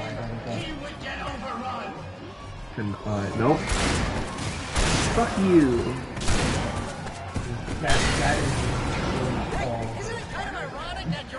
How do I turn all of them on? Check, Oh, do I just have my light on it? and then they're not like a one-time thing where they just go off and that's it. These stay on. Okay. Fuck yeah! No, what? There's like check. Nice first dodge. Oh my goodness. I was like, I'm not like You got it. Yeah, no, please. You deserve nourishment. I don't have. Oh, fuck! Oh, yeah, just lean straight into his pickaxe. Yeah, no, of course. Again, like a real smart guy. I mean, no! Stop! Stop it! God damn it. And then the one that's left in there is this.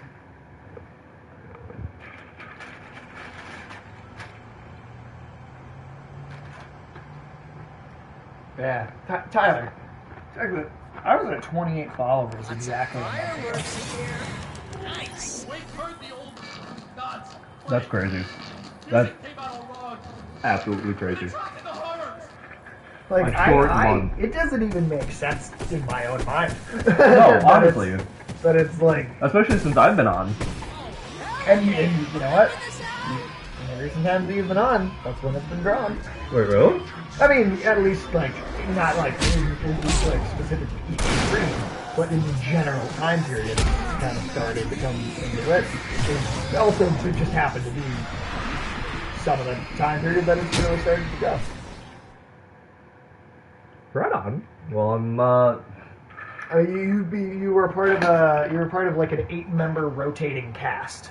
So I mean, there's a whole bunch of people coming in. I think that's part of what's successful about it is that there's different people on different streams, and you know, people come in and out. There's different. kind of reminds me kinds of Legion TV show. of the show. I love that show. How does it remind you of that, Jog? I can see the surrealist imagery and the TVs everywhere, and kind of just like the fact that the world doesn't quite make sense. I could see that. Like, did you watch Constitution? No, I did not. Oh, I thought he was also talking about, the movie. no, He's the one in Nicolas Cage. no, I thought he was talking about the Twitch channel. Oh, okay. That. I love that. Honestly, that's my favorite. Really? The show is the show Legion. No, yeah. not the Twitch channel called Legion. No, us. This Twitch channel. M for iMmaturity. Yeah. I was like, oh, how are we like that? But yeah, no. But I think makes you sense. meant the game. Yeah, the game, that makes more sense. But with the show Legion's really cool. I mean, I would. That's the one I'd recommend to like anybody. I honestly, David Nagabon as Amaris Shadow King is in that show to me as good of like casting or like adaptation of a comic book character as Patrick Stewart as Xavier or Really? Robert Downey Jr. So that guy's fucking. if anyone gets brought back, because they're reusing some actors, right, from other past Marvel projects, right, in the MCU as either new versions of those characters or different versions or maybe different characters altogether. David Nagaban as the Malfuric the Shadow King needs to come back. If they do the Shadow King in the MCU, that guy needs to come back. He's fucking perfect. Like he just has these amazingly written monologues. Like he is a villain that you can truly get into the headspace of and understand the thought process of in a really kind of deep and complicated way. And I fucking love him. He did such a good job. So let's see, I can find the imagery of him next to the comic book version of the character even. You know the characters in the comic Shadow King, or is that one that you're not super familiar with? I'm not familiar, no. Okay. So now there's a lot of variations, but in my favorite version of Xavier getting his leg broken in the comics is when he goes to Africa to find Storm as a young girl. The Shadow King is basically this warlord that from the Middle East, and he was using Storm to kind of scare the shit out of all the villagers and kind of control the society, right? And the Shadow King, he's a very powerful psychic. He exists in kind of the astral plane. I'm totally cheating right now. Lots of fireworks Are you? here. Nice. Oh, because it's so far away. No, I hadn't even triggered the cinematic before lighting all the fireworks, and so that's neat. So there's another look at kind of more of his monster form. That's more of his human form. Okay. That's creepy as fuck. That is the actor that plays him in the show. That's awesome. He is so goddamn perfect. Oh, hell yeah.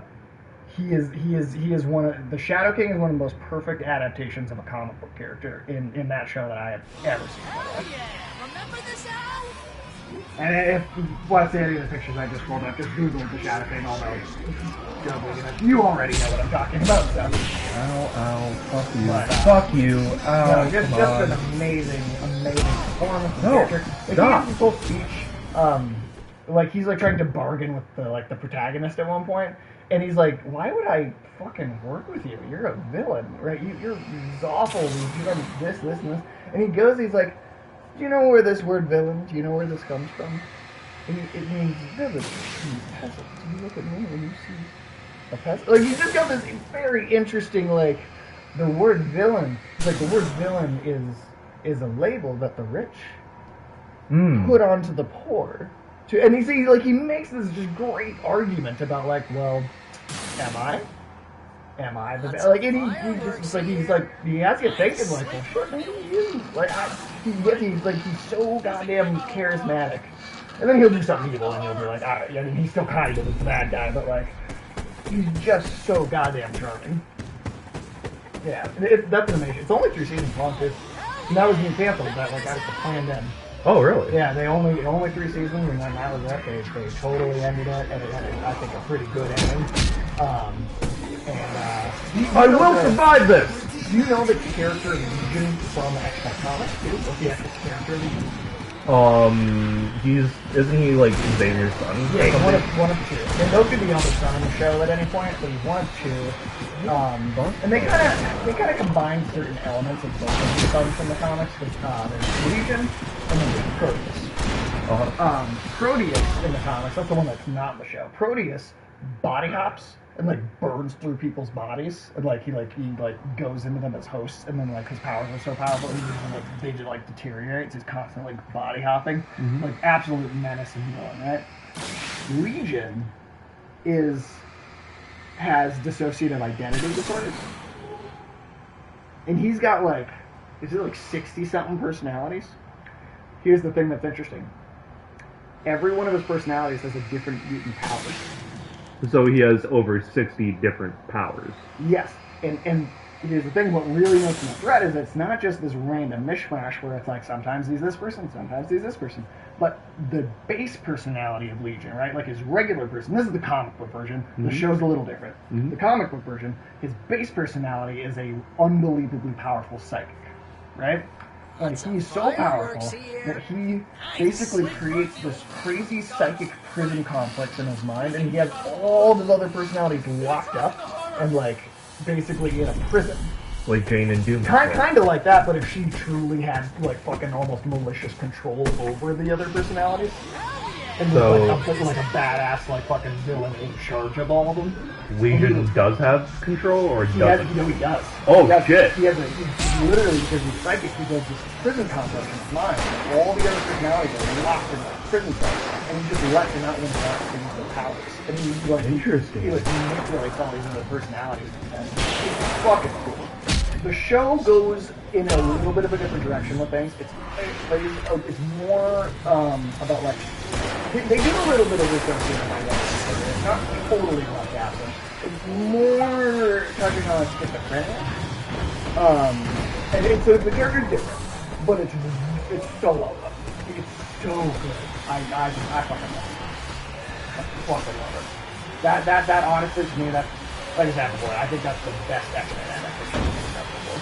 Because that's the only X-Men adaptation I think out of all of them that truly captures how fucking weird X-Men can be. I know I'm not even but like X-Men is weird. X-Men gets really goddamn strange. Like they are constantly doing really tricky reality bending shit, alternate timelines, other universes, time travel, multiple versions of characters, bending the rules of reality. The kind of abstract psychic battle. That's another thing that Legion does really well. In 2 seconds get into a fight. And it's a relatively low budget show. But when 2 seconds get into a fight, it's fucking cool. Like, they do such creative things with a relatively limited budget. Sorry. Okay. Oh, god damn it! I'm going to eat this, and then I can take the controller back if you'd like to switch again. No, I don't want to switch, but I also... My mind is splitting focus between what you're saying and this, and it's also not. No, that's the thing. That's the thing about streaming. It is not easy to make your brain both carry a significant conversation and do all of the things you need to do to play a video game at the same time. It's not easy. Yeah. I'm a crazy person. That's the only reason I can do it. Is I'm a fucking crazy person. I used to, when I was a kid, I would watch a movie and play a video game at the same time, and I put like one earbud in each ear connected to different things, and I literally... What? Yeah, I split my focus when I do both things at the same time. That's how I got. That's how I ate my way through so much movie as a kid. That makes so much sense. I've always wondered how you were able to. You just watch so much shit. Yeah, and like, there's not enough hours in the day. But if you're doing 2 things at the same time all the time. Apparently.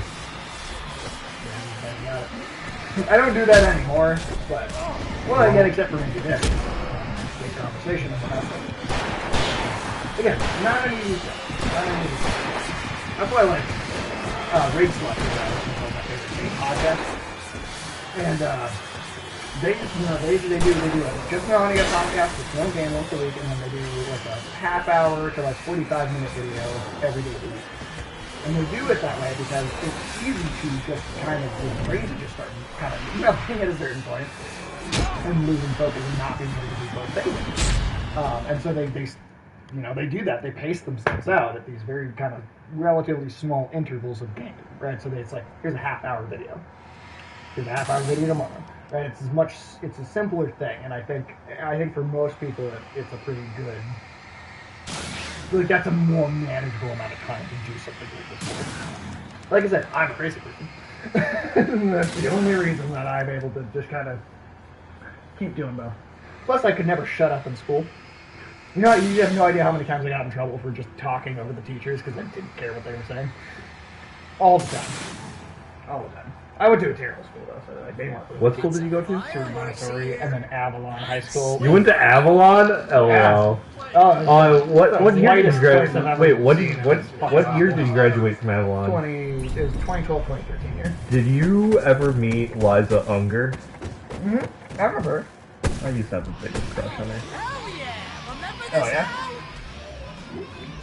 Oh, I didn't really know her that well, to be honest. I've talked to her like a handful of times. Maybe. she Kind of off my radar. could have broken my heart into a million pieces, and I would have gladly glued every single piece back together just to get the bigger again. Don't go looking How did for you people. know?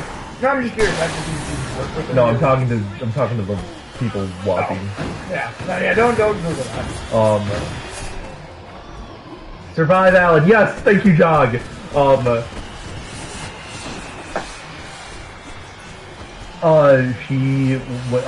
and her had the same circle of friends. Oh, okay. So you just knew something. Yeah. Cool. And then we were both a part of, extremely small. It's the grades of Kevin Bacon. Like my manager that I really loved actually when I was at the airport. That man, Oh, really? Yeah. Right on. He's like, what the hell? Like the world sometimes. What?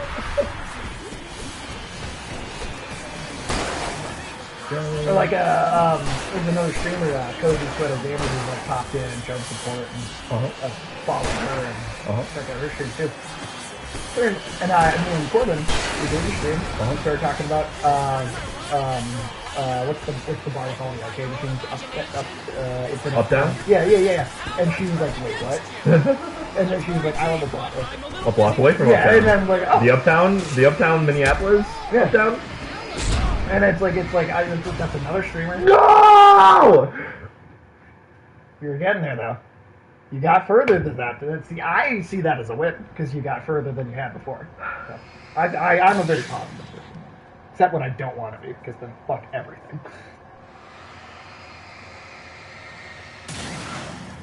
Yeah, fun fact, did you know that Uptown is a chain? Oh really? I did not know that. Yeah.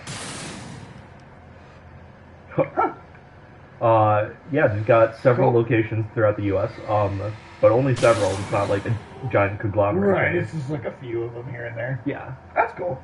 But yeah, no, that streamer is also Minnesotan. Yeah.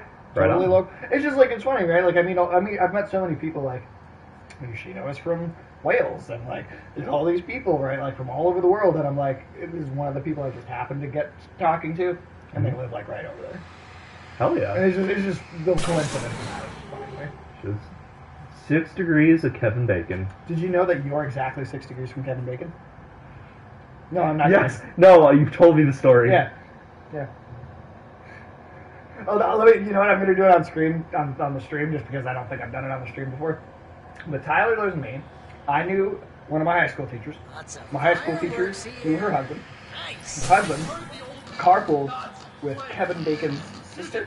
I believe that was it. There might have been one more person in that line, but like it was literally. I'm 5 degrees from Kevin Bacon. So anyone that knows me is 6 degrees from Kevin Bacon. That joke is like so true. No, it's almost like painful, just like how both accurate and just like Right? the joke it is itself. It's fucking No, wild. no, stop! Do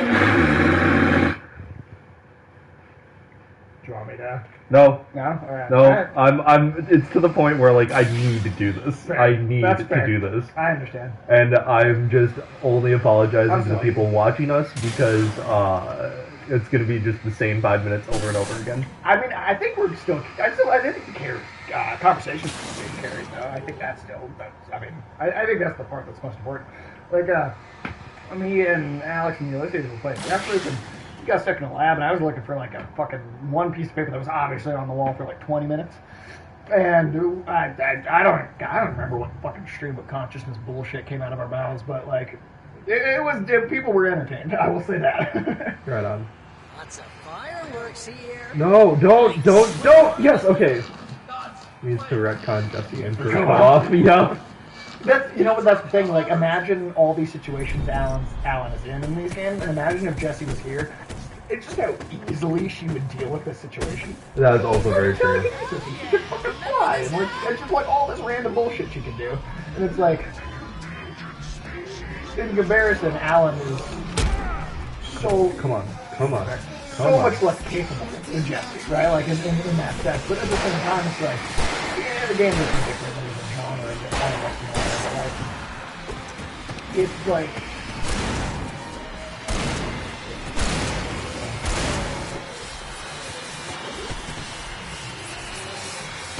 Need to move or stop or anything. Oh, well.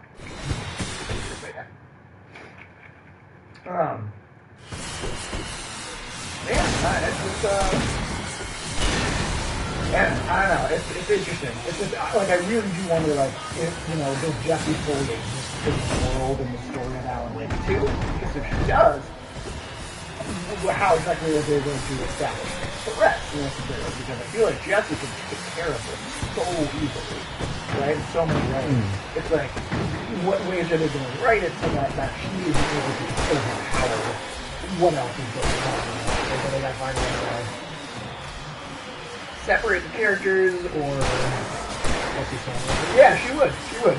The character Jessie was fucking destroyed. She'd be putting these firework things out of her own, smacking everybody with Yeah. them. Like, she literally could just do that with this.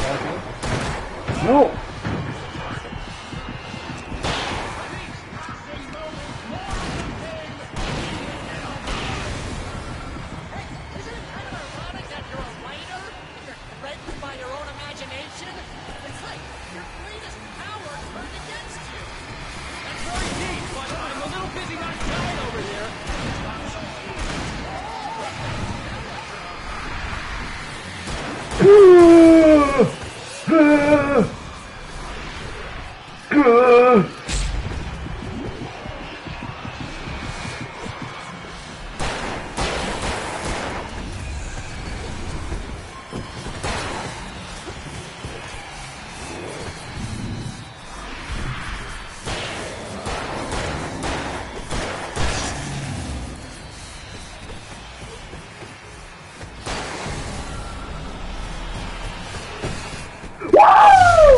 Nice. Did it. Got it, dude. I knew you could do it. Oh my god. Oh, yeah. Oh. I don't think I breathed through the last, like, 2 minutes there. Oh my goodness. Oh. Yeah,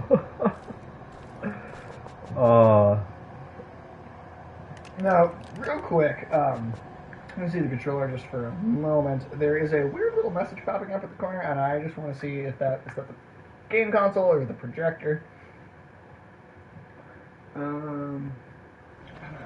Oh, that's just 48.2, 100% warning, VSync is on. Yeah, I don't know what VSync means. Neither do I.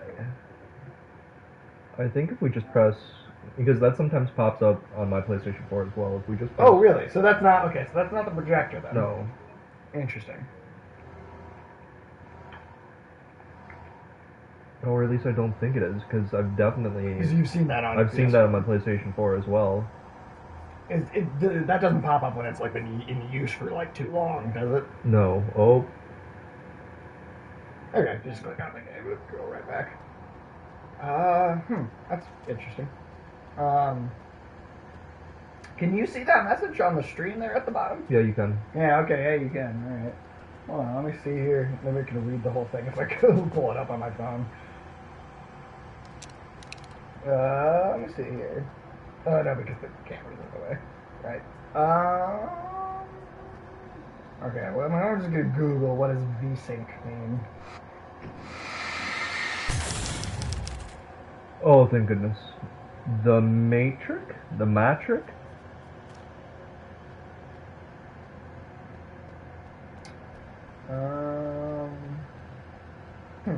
VSync apparently like helps with screen tearing. So I don't know what a warning. Why would there be a warning? The Matrix. Huh.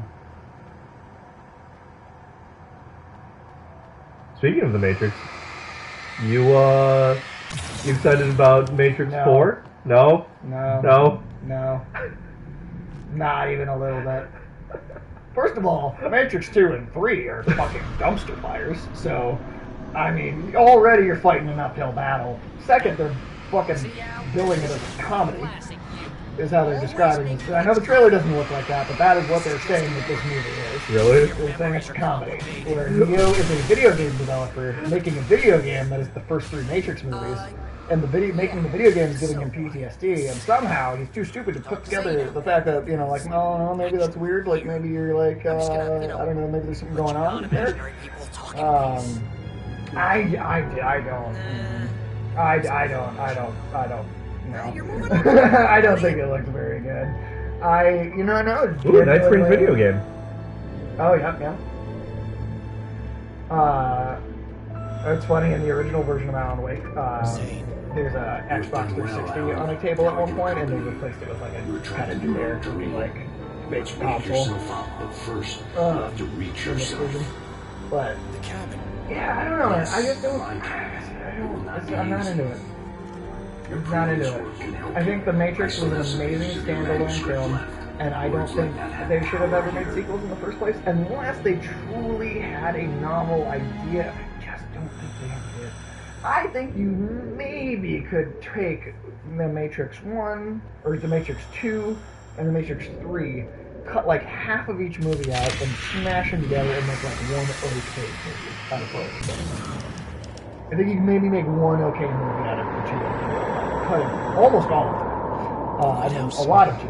And then stitching a little piece of two onto two. That might work. That might work. But no. The dark presence No, you're facing yourself. Because it just feels like a remake of the first one. And then maybe there's more to it. Maybe there's more to it. But based on what we've seen so far of this new one, it looks like the first one, and it looks like it's banking on nostalgia so hard. It just doesn't look like it's doing enough of its own thing. That is very true. It does look like it is going to try to bank on the nostalgia factor way too hard. And I just okay, we'll go off on a little tangent here, right? Do you remember the albino ghost twins with dreadlocks in the second movie? Yes. Okay, do you know why those are there? Other than just, to look crazy? No. Like the actual story reason for those characters existing? Okay, so, because of the Matrix sequels, we know that there's like a bunch of different versions of the Matrix over time, right? Some of the older versions of the Matrix included supernatural creatures in it, right? That's one of the ones that the human minds all rejected because it didn't seem real enough, right? The Merovingian, the French dude, has a collection of old programs from leftover matrices that are a bunch of these supernatural creatures. That's what those twins are supposed to be. That's an interesting idea to explore as like the basis of a movie, because it's a fake world. Why not have some kind of crazy, fantastical stuff going on? Let's get into that. Let's get into why that didn't work. Let's get into why the human mind rejected these worlds. Because, right, let's get into that. That's an interesting story idea. There's just usually two weird ghost twins, and we're not going to explain who they are or why. Yeah. The only reason I know that is because it's in like supplemental material. Like I'm talking like fucking books and interviews with like the writers and stuff, like shit that is not in those movies. It's like that's like the most interesting thing in the second movie. They're just going to pretend it basically isn't there, except for like a couple of moments where you want it to be. Like, I don't know. I am not a fan of the sequels. I am not. I just feel like I'm not. they were just less properly executed than the first one. There are some interesting ideas in it. I will say that. I think there are some interesting ideas. I don't think it's all just like horrible nonsense. But I agree. I think they executed the ideas that were interesting. Just way too poorly. Yeah. Who enjoyed listening to The Architect for 20 minutes? Who liked that? Who likes listening to just exposition on and on? And for the first half hour, the 45 minutes of the second movie are exposition. They just sit in Zion and just get exposition from every single character they meet. And then let's do it. Let's talk about the fact that the third movie is literally just the third act of the second movie that they cut off and turned into its own movie. Think about that. Only 3 things happen in the third movie. Only 3 things happen. That's why it's called the third. Right. I mean, like, in an ironic way, right? But like, but really, like, they really, like, only like 3 things happen in that movie. There is we take Morpheus and his crew on a ship the entire film to get back to Zion with the EMP. Neo goes and fights Mr. Smith, and the people in Zion fight the army. That's the whole movie. Are you not entertained? I was not. Is this not what you want? No, this is not at all what I wanted. Not what I wanted. Oh yeah, I will for it. I just, Am I supposed to hop on something? I feel like I'm supposed to hop on top. yeah, you could use it. No! It is janky platforming.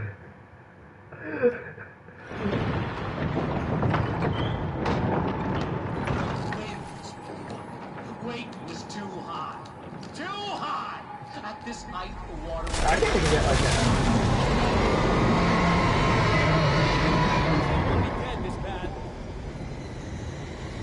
The storm was coming! It would I don't even know how, why, like, it seems like it's like a weird, like, thing you can turn on and off. I don't understand why that's there all of a sudden. I feel like we bumped something. Maybe. Go to the, can you get the options menu for a second and see if there's a, Yeah, I can definitely see where We'll Control get a got a lot lot of of this. yeah, this game, yeah, Control takes this game and just goes weird with it. None of those. Graphics? No. No, none of those. Weird, why is that?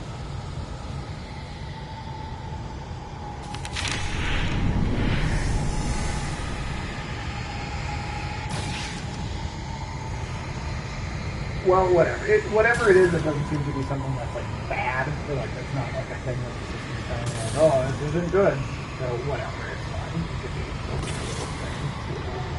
Especially since most of it's being blocked by the camera anyway. Yeah, so whatever. I'm not that worried about it. I just wanted to make sure it wasn't like telling me something like, oh, shut your system off, too hot. Like I just want to make sure it wasn't like that problem, but. Okay. Alright. Anyway. As we were. Yeah, no, I don't know. I just am not. Oh, you? I'm not. Dang. I don't know. I just died. The Matrix is a franchise that I see so much potential in, and I just don't think they capitalize on it. I think they could make more Matrix. I think you absolutely could make more Matrix films. 100%. There is a lot you could explore. The Animatrix hints at some things too that are really cool. Like it actually. What the fuck? No. The Animatrix, the short, right? Like they actually show you like kind of a short kind of prologue thing that is like the actual like story of. You can go away now. Yeah, there you go. And how Bye. that actually happened. Like they actually show you the whole process of the machine's rise, like the actual machine's rise of that universe and how humanity is over. Like that's all. That's like a short version of that is actually shown in the Animatrix. That could be a cool movie. What if we set a movie in one of the other Matrix? You took page out of the animation book. Oh, with the Star Wars Visions. Oh yeah. You know, did you watch that? I watched the first episode and I was really enthused. I watched the first one, but really then liked it. neither like I don't know. Like I just was like if we could get an entire series based off of the first episode's animation, I'd love that. But I thought the first one was awesome. everything else was just way too chibi for me to enjoy it, in my opinion. Maybe that's just the cynical side of myself, but yeah, well, see, I don't think it's necessarily cynical. See, here's my thing. I like the first one. Like one or two others that I thought were interesting, but the other ones I was like, these are interesting like first episodes of like something that we're not gonna get, you know, like some of them it's like, but then a lot of them I just straight up didn't like. Most of them I just didn't like. Here's my thing: even though I wasn't a big fan of the project overall, I respect that a corporation like Disney took a risk. Allowing creators to come in and do what they wanted. Even if it wasn't successful, I applaud the risk taking. And I want more of that. I can respect that. I would even be interested in seeing them do a second season of again, just all these shorts, just to see what they come up with. Again, just because I appreciate the fact that they were willing to experiment. I think that's cool. Even if the project wasn't like to my liking exactly, I think there's something to be commended about them trying to do that. Yeah, that's how I felt. I wasn't a big fan, but I thought, like, you know what? It was a risk. Things are getting pretty crazy. Do more of this. Because that's a big problem I've had with Star Wars. Ever since Disney bought it, is it just doesn't want to take risks for the most part. The only thing that took real risks was The Last Jedi, and I didn't really like that either that much. But you know what? I commended it for taking risks. Even if I didn't think it was executed super well, I was still, like, at least you took a chance on doing something different. Now that I knew what I was facing, Because, like, the environment became I thought even episode wilder 7 and and stranger. episode 9, Like it was no longer I feel like those are just such nostalgia rehashes of things from the other movies. And at least The Last Jedi, like it or dislike it, it did say, let's kill the past, right? Let's throw it away, let's do something else. And then people responded so negatively to it. And again, I was part of that. Like, I didn't like it. But I, again, appreciate the experiment. At least try. And so many people jumped so far all over it that they brought J.J. Abrams back. And then he, like, literally undid everything from the movie and made it even harder of a nostalgia trip than 7 was. And 7 was already a pretty hard nostalgia trip to begin with. It was literally a remake of A New Hope. Just with a few things changed around. So, like, yeah, I haven't been a fan of stuff. I've never been a big Star Wars fan, to be completely honest. Just in general. When I was a kid, surprised about that. yeah, when I was a kid, the thing that got me into Star Wars, the thing that made me think that I just loved all the Star Wars stuff, was Knights of the Old Republic. And as I got older, I realized I don't love Star Wars. I love Knights of the Old Republic. Yeah, I love that game. I think that game is amazing. I'm not that big a fan of Star Wars. I like some. I like some. I thoroughly enjoy the original trilogy. I don't think they're the greatest. Now that's message is turning orange, which has me a little more concerned again. The orange, it turned orange before. Oh, did it? Yeah, it did. Alright. I don't think they like Alan, so that's true. I don't think they do.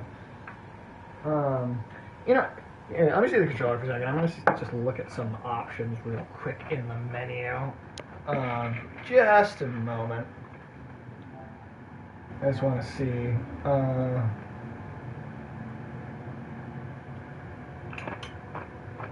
Just want to see if there was anything that seemed to be. Huh. No, it seems like it's. Yeah, I guess it seems like it's fine, I guess. Alright, whatever.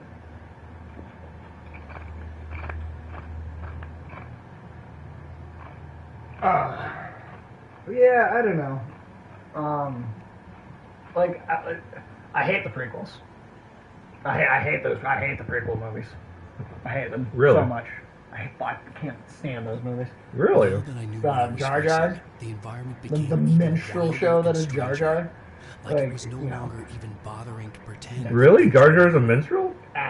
Go watch an old clip of a blackface show from the 1920s. It's exactly what Jar Jar is. It's 100% what that character is. It's literally all the mannerisms, the exaggerated racist voice. It's literally the same thing.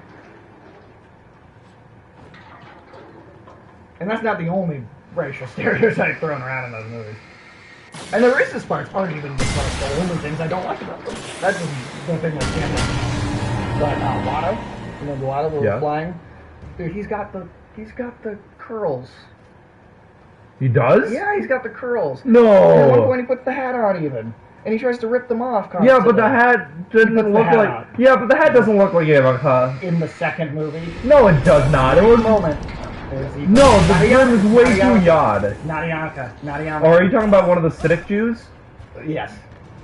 Oh, okay. Yes. Okay. Yeah, it's one of those. It's one of those. One of those hats. Okay. Yeah, it's one of those. That I can see. No, it's 100% that. And then the Trade Federation will literally have the same accent every scene. That is true. Okay. Every single scene. Okay. Don't do this to me, Sage. I'm sorry. The prequels have a special place in my heart. Don't do this to me. I'm not trying to ruin them for anybody, but that is how I feel about those movies. Everyone else is welcome to like them. I'm not trying to tell anyone how to feel, but those you tell me the reason why I do not like them. Now I liked them. I was okay and kind of somewhat tolerant when I was a kid. I really developed like my sense of taste. Like I hadn't become a critic yet. But I mean, there's just so many things about those movies that frustrate me. Like, they only want an autograph. No, that's great. Okay. That's awesome. How about in Attack of the Clones, Jango Fett hires a shape-shifting assassin. Shape-shifting assassin hires a droid. The droid puts some poisonous worms in Padme's room. They kill the worms, they grab the droid, they chase it back to the shape-shifting assassin, who then leads them on a lengthy chase sequence, even though it can shape-shift and just disappear anywhere, even though they lose track of it multiple times and it just doesn't shape-shift. And not only that, when they finally catch up with it and they get the assassin, Jango Fett was watching the entire time, following the assassin that he hired to assassinate his assassination. Instead of doing the assassination while they were distracted, he made sure to go kill the assassin that was doing the job that he was supposed to be doing. Well, it's not like he just randomly hired Zed or Zane. He did it on purpose, sure, but why did he follow? Why did he hire another assassin in the first place? Zane and Jango had a long relationship. Not That's in the after though. That's what I'm saying. The movie's in a vacuum on their own. I appreciate extended story adding. I do. I promise I do. I appreciate it like other like supplemental material adding story, but think about what I just talked about the Matrix, all this shit with the supernatural creatures, and how just none of that's in the movie, right? Like that's a fault of the movie for not actually. He was gouging their abilities. I mean, I could maybe see an argument for that, maybe, but again, he was specifically paid to assassinate Padme, and then instead of doing that, he hired someone else to do it, and then instead of doing it while they were distracted, there's so many logic leaps to that plan. It's just unnecessary. Oh, drop a flare down there. Stand like right over the hole. Nope. There we go. It's at L1. Oh. Or is it not? Oh, try R1. Sorry. Yeah, there you go. Nice. I mean, yeah, that's the thing. That's my impression of the movie. And that doesn't really sell me on Jango being a cool character if he's just shitty at the one thing he's supposed to do. I mean, again, I appreciate supplemental material. I like what they did with Darth Maul in the cartoons. I think that's really cool. I don't think it makes Phantom Menace better, though. You know, like, I think it makes those cartoons cool because those cartoons told an interesting story where the movie failed to. But I don't think that retroactively necessarily makes the movie better, you know? It just makes those cartoons impressive because I was like, wow, they got something out of something that I didn't like, and now I kind of do. But I don't credit it backwards, you know? They redeemed him in The Mandalorian. Boba Fett, I thought they actually did. I thought they did a pretty cool job with Boba. Boba Fett was always that character that I'm like, why does everyone like Boba Fett so much? He's got a cool armor, and in the books he's cool, but in the original movies, why were people taking him so much? Because he had a fucking jetpack! Yeah, but he dies like a fucking bitch. Like, immediately. He doesn't do anything in those movies. It doesn't matter if he died like a bitch, he had a fucking jetpack. That's not enough for me. Well, I don't know what more you could have wanted. They fly now! I don't know what more you could have wanted. More than a jet? I don't know, man. The character. More than a jetpack? Well, do something. then Do something with the jetpack. you're watching the wrong movie. Well, That is true. They were played by the same actor. Tamara Morrison. Yeah, well, I mean, the newer Boba Fett, the original Boba Fett was a different guy. And then George did the special editions who, like, dubbed over the original actor's voice lines with the new actor. So, like, they kind of erased the original That is true. They erased the original actor, anyway, not the character, obviously. I don't know. It's just I have a lot of frustrations with those movies. And again, I'm not telling anyone else how to do it. I'm not. I'm not trying to change anyone else's opinion. I just. And the sequels, the new sequels were. I mean, I thought 7 was okay when I first saw it, but like the other two kind of retroactively get left out. Because I just like. I don't know. It's just like 7 is just like, oh, well, it's kind of a remake of The New Hope, but like, maybe people need that because it's been so long since there's a Star Wars movie. Maybe people needed kind of a remaking movie to be reminded of Star Wars. Oh no! But then, I just didn't, it's like, but after that, like, you needed to do something after that that was genuinely different. And I just didn't feel like they did. Or again, they tried with Last Jedi, and the backlash was so hard that they undid all of it. Like, and then immediately, like, somehow, Palpatine. Who fucked Palpatine? What? I'm sorry. If Rey's Palpatine's granddaughter, who fucked Palpatine? Yeah, that's what I'm also. That's the one thing that I was also very much like, who fucked Palpatine? And why? And how dare you make a movie that makes me think about someone fucking Palpatine? How dare you put that thought in my head? I don't want to ask that question. Like, that's not a question I want in my mind. Like, what? Like, no. But they did it. They put that question in my mind, and now it's never. I'm never gonna have an answer. Yeah, no, this gets trippy, right? And some of this stuff is like, wow, what can they do in an Alan Wake 2? Like, it's so trippy with this. Yeah. Like, really exploring the dark place. You know, look, I'm a harsh critic. I will admit. I freely will admit that. But I just Inception. What about Inception? No, very much Inception. Like that the game scene. Design. Yeah. No, 100%. 100%. Yeah. The elevator fight. Oh, Fun fact of the day: did you know that in that scene? Hallway? Yeah. It's a real hallway. Yep, it's a real physical prop that they had to design. On top of that, in order to get the cadence down of how fast the room rotated, Joseph Gordon-Levitt would listen to classical music. Was that part of the inspiration for including the classical music in the movie? I don't know actually. That'd be an interesting thing to. I don't know. Like, is it a coincidence that he did that, and also there was classical music in the scene? Or like, did he do it first, and then, like, they were like, oh shit, we should. He's that makes sense, and we should include this. I don't know. Could have been either. That'd be a neat Easter egg. It's always cool when like there's like things like that where like an actor makes like this creative choice and then somehow it ends up like impacting like the whole project. Like stuff like that, I think is really cool. Where it's like, Viggo Mortensen was cast as Aragorn in Lord of the Rings after they'd already started filming. Really? And they had a whole other actor.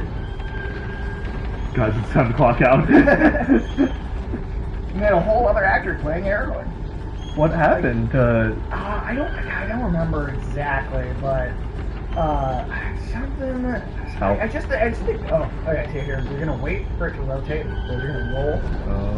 We're gonna run behind them. We're gonna go to the right because as it turns, they're gonna come back and crush you.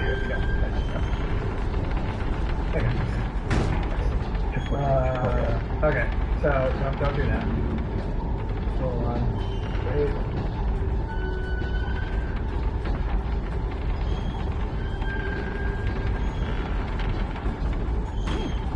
Ow. Now? Yep. And then on that door. We'll wait for it to rotate a little more. Otherwise, she'll just fall and die. Oh, good. But wait until you're like more or less standing upright. And even when you're standing upright, it'll still kind of like. Yeah, I'm saying, Jog, this is getting you want to really give it all sorts of trippy. Like you're cool though, right? Like, no, just the way that they actually play with gravity too. Like, yeah, no, this is super neat. Alan went to the school of Doctor Strange. Right. Fucking with reality, man. And it, like I said, the later parts of Control. Mm-hmm. You think this is crazy? Some of the later parts of Control. Good God. will they blow your mind? Fuck. That's where the clicker was in the game. Like all these areas is just like all the areas from the game where it's like slowly working out actually. You can't open that door. Just go straight into it. Oh my god. And call an elevator. Elevator? Sure. Oh, too late. Just a little too long. That's okay though. It should checkpoint you like fairly close. I think. Yeah, you're almost all the way there already. Yeah. No, I mean, I'm a harsh critic with movies in particular, and I'm not expecting anybody to share my opinion. I'm just saying how I feel about it. Some of these movies I just can't. Like, I'm trying to think like what other like major franchise sequels were like that, where I just well, Venom. I know it's on secret. I guess there was no Venom movie that I did like first, but I can't stand those movies. I don't. Again, I'm not trying to change anybody's mind, but I don't understand why people like them. I really do not get it. It doesn't make sense to me. Really? I don't understand it. Just like not even as like a turn your brain off action film? No. Interesting. Even as that, I don't get it. What about it just like makes you hate it so much? Well, I like the character Venom. And Yeah. that's not what that movie is. Like, give me Not even examples. close. Like, you can't just say that and expect. Why is it a 3 comic? Next stop, When has Sanity. Venom ever been that? You're doing in the well. comics? Keep When going. did that ever happen? It's hard to make sense of this. It definitely felt forced. It's a dream. You know, Eddie, back on my This is a planet, vast I'm kind of place, a loser home too. to forces What? and beings What? that are completely Like, alien. in what way, shape, or form was that necessary? Like, Yes. Why did I Venom don't know need to what be a happened chihuahua after for your 30 final years? Yeah. Why did Venom and Eddie need to have a makeout scene? And in the Sometimes sequel, transmissions why can be is sent why did between they worlds. straight You've up done this say that yourself. there is a gay romance between But Eddie to and actually Venom? leave the dark place. No, I'm not kidding. I Venom haven't goes to found a a way. rave, and he's covered in glow sticks. He gets up on stage. He's mad at Eddie. He's jealous because of the girl Eddie likes. And Venom gets up on stage and said, "I'm coming out of Eddie's closet because I don't need a man." That's something I particularly wanted to see, but obviously I wasn't. I added the "I don't need a man" part. That he didn't say that, but he did say, "I'm coming out of Eddie's closet." What is that? But okay, if it's a mental issue, why are they treating it as such a comedy? Though, if it's an actual mental issue, and that's what the movie's trying to make because some it sound people use comedy to mask the pain. right, but like, then that comedy needs to be funny. That comedy needs to be funny then. Fair. What are you fucking doing? Also, I've been very against just Sony having like the license to any of these things for forever. I mean, good God, with Andrew Garfield's fucking Spider-Man movies, like, gee, the first one I wasn't like as hard on, but that second one, good God. Do you remember the cartoon Nazi in that movie? When Jamie Foxx becomes Electro and he like wakes up and there's the scientist that's interrogating him. He's got the tiny little round glasses, a fucking widow's peak. Oh and a yeah. terrible German accent. He literally goes, "Who are you?" at one point. I'm like, what the fuck is this? Is this a cartoon? Or Paul Giamatti's awful attempt at doing like a Russian or Ukrainian accent. At least the Like, lighthouse it was doesn't much sound like closer a now. human being. I would have to make That my accent way he was up there doing. somehow. That Rhino. Also, why do we need to add so much respect and parents into complicated things? Way too much. Even in the comics, they once tried to add Rose's origin, like, do Oh something yeah, with parents, and it's not just good a in the car comics. rolling onto my head. Just gonna walk that off. I just, like, the only reason that I think, like, that I am, like... Nailed it. Nailing it. Doing great. Doing great. And Doing maybe awesome. seeing Andrew Garfield come back in, like, Nailed it. Hell yeah. is because I don't believe that was his fault. I believe it was the script's fault. And I think with a better script, maybe he could be pretty good. I don't know. There's a possibility, at least. But that script was serving him no favors. Okay, think about this. In the first Andrew Garfield Spider-Man movie, there's one scene with Flash Thompson. Like one major scene with Flash Thompson. And in that scene, Peter Parker bullies Flash Thompson. That's the only scene with that Flash Thompson is really. He's in the background a couple times. But the only real scene with Flash Thompson in that Spider-Man movie is Spider-Man bullying Flash Thompson. How does that make Spider-Man likable? They literally made him the bully in the movie. And like, skater punk. Like outside of that, you're gonna make Spider-Man like a cool skater punk that bullies other kids. That's what you're doing. That's your Spider-Man. Or okay, what about when he's doing the laundry and they ask him, like, what's up with all the clothes you're trying them? And he's like, I was washing the American flag, like I just, I felt like I had to be so, I was trying to be patriotic and, I was washing the American, and they just believe that lie. Like, this is one of the worst lies I've ever fucking heard in any movie. That is terrible. What is that? Nah, I can't. I can't with these things. Sony in particular just pisses me off. I hate that Sony has access to any of the Marvel stuff. I really do. Not that nothing good has come from Sony. I love House was much closer now. I thought that's like maybe the best Spider-Man movie, period, I think.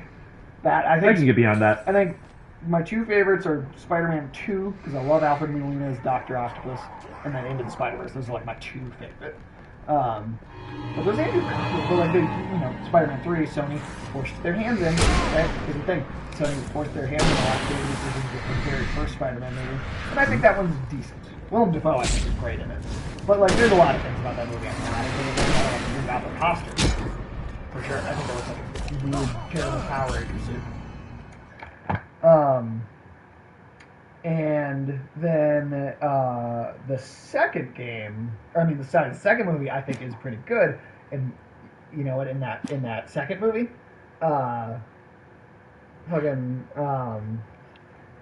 Sony was like, well, the first one didn't make as much money as we want, so we're gonna kind of ignore you, Sam Raimi, and we just kind of make a movie.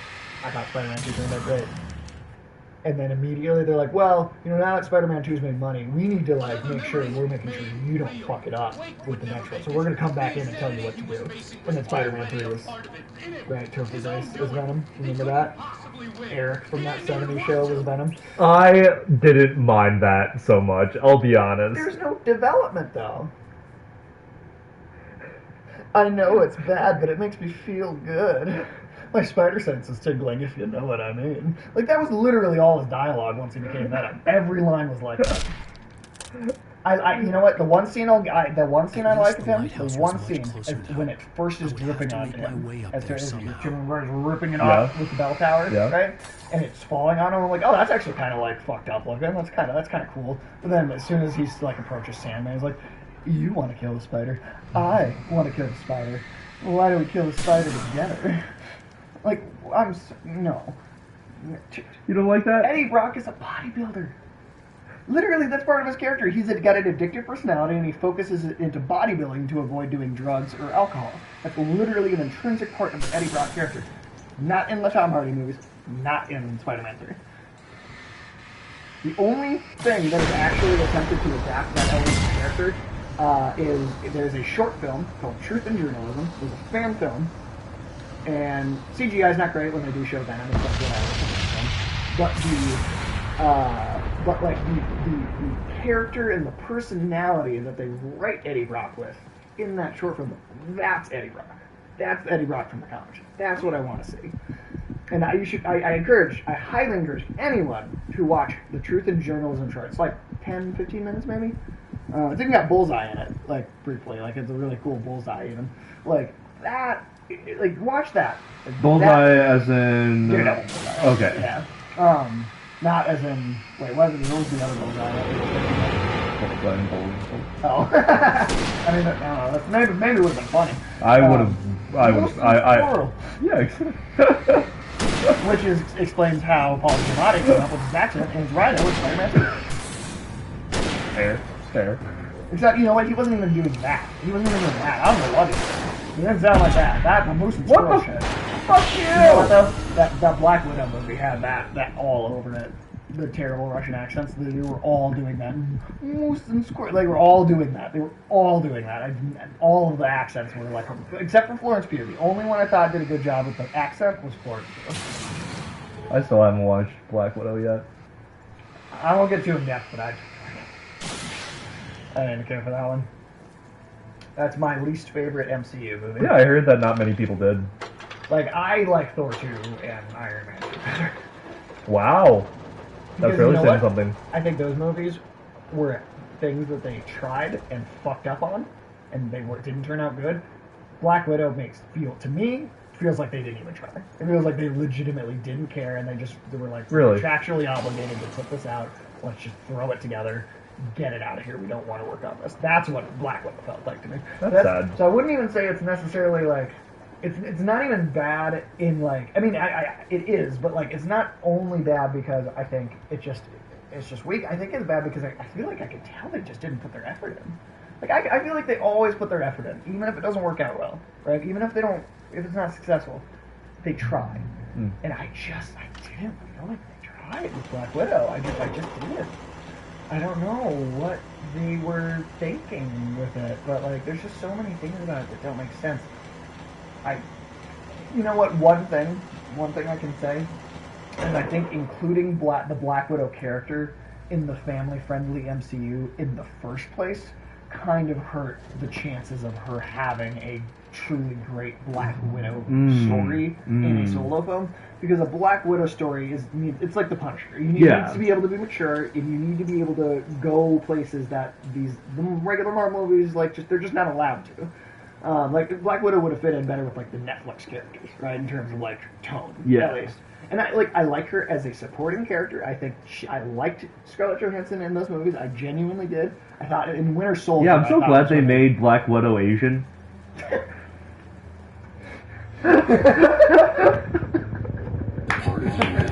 She will never let that down. She will never, and the internet is never gonna let it go. It's never gonna let it go. Well, that was the worst, move that anyone could have pulled in their acting career. What made you think that you could have gotten away with this scot-free? You have no one fucking to blame but yourself, you dumb bitch.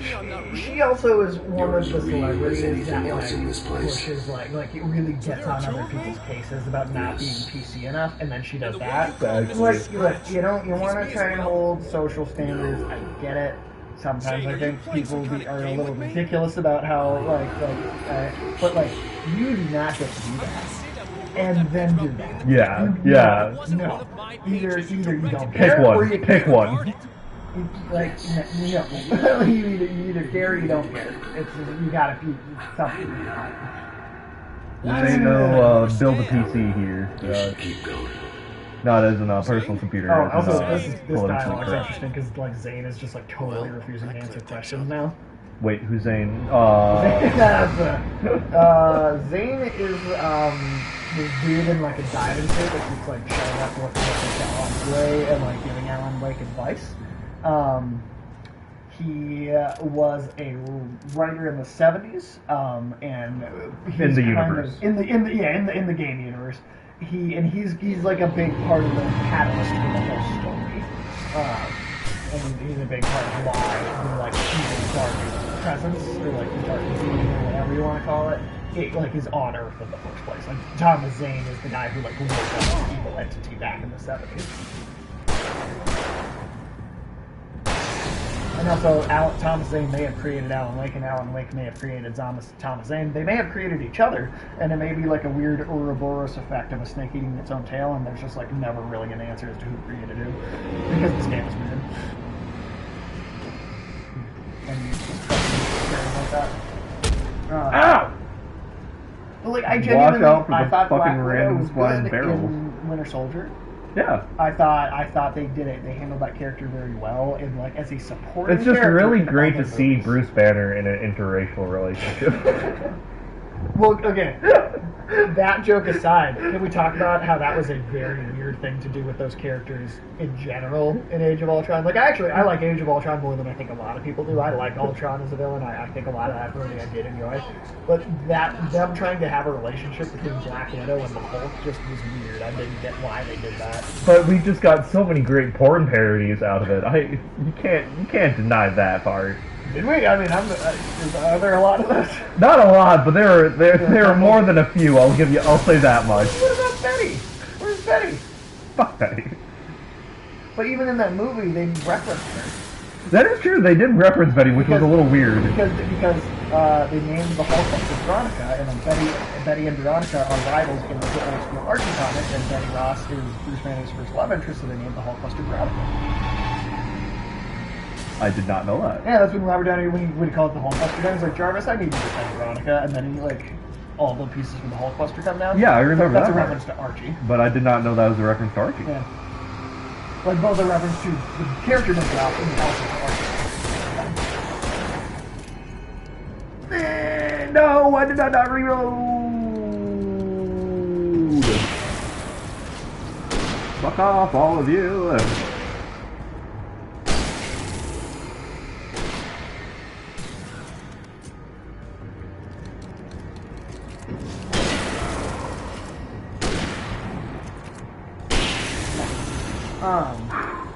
Yeah, I don't know. Like, I mean, that's the thing. It's like the MCU, it's never perfect. It's had its fuck ups. But I do think one of the things that the MCU is good at is course correcting, right? Like, if people really don't like something, they'll go, okay, we hear you, and then they will, after like some number of movies later, they will go, all right, what about this instead? Look what they just did with Shang-Chi. And having the Mandarin, right? Like, he's not even really called the Mandarin in the movie, right? Like, the character even says at one point, like, these Americans are afraid of an orange. Like, why do you know why they're calling it? Like, he literally is like, why are they eating? Where's the name come from? It's an orange. Like, why are they so good? My name is Wendy. I'm the people. And I thought Wenwu was a great character. I thought that was one of the best villains they've had. And that came after the Mandarin fake out with Ben Kingsley, right, where he was like just the actor, and which I can appreciate in some way because they wanted to stray away from the stereotype of the character in the comics to begin with by having that fake out. So I can appreciate that, but then people also wanted to see like, well, but then what if you just modernized the character and found a way to make it not a stereotype at all? And then in Shang-Chi, I think they did because they really but just like a with a character. And he worked really well. And then even Shang-Chi I thought was a bit formulaic in its third act. I thought you could feel the Marvel formula a little bit, but like... Control! Sorry. Take control. I taught you. But no, you fix the foolish I don't know, like, but the MC, I think it course corrects. I think it listens. Like, look at Thor 2, right? Like, most people did not care for Thor 2. People are getting kind of tired of this being so serious, kind of Shakespeare Thor, and look at what they did with Thor Ragnarok. They completely reinvented that character. They let Chris Hemsworth do what he's actually good at, which is comedy, instead of being super dour and serious. And now people love Thor, right? Like, they completely course corrected that character. And I think that's the big thing about the MCU is that they're really good at course correcting. Party Thor. Have you watched much of What If?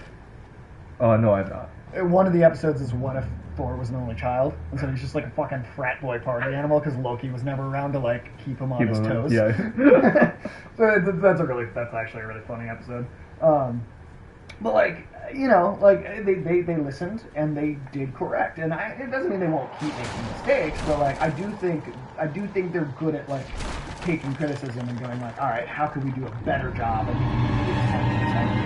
somewhat else. I do think that's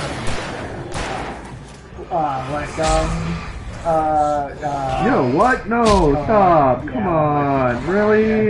Yeah, it came up totally. That was, I mean, you couldn't have possibly foreseen that. It came completely off camera. Yeah, what the fuck? Well, you know, in the She-Hulk show, Tim Roth.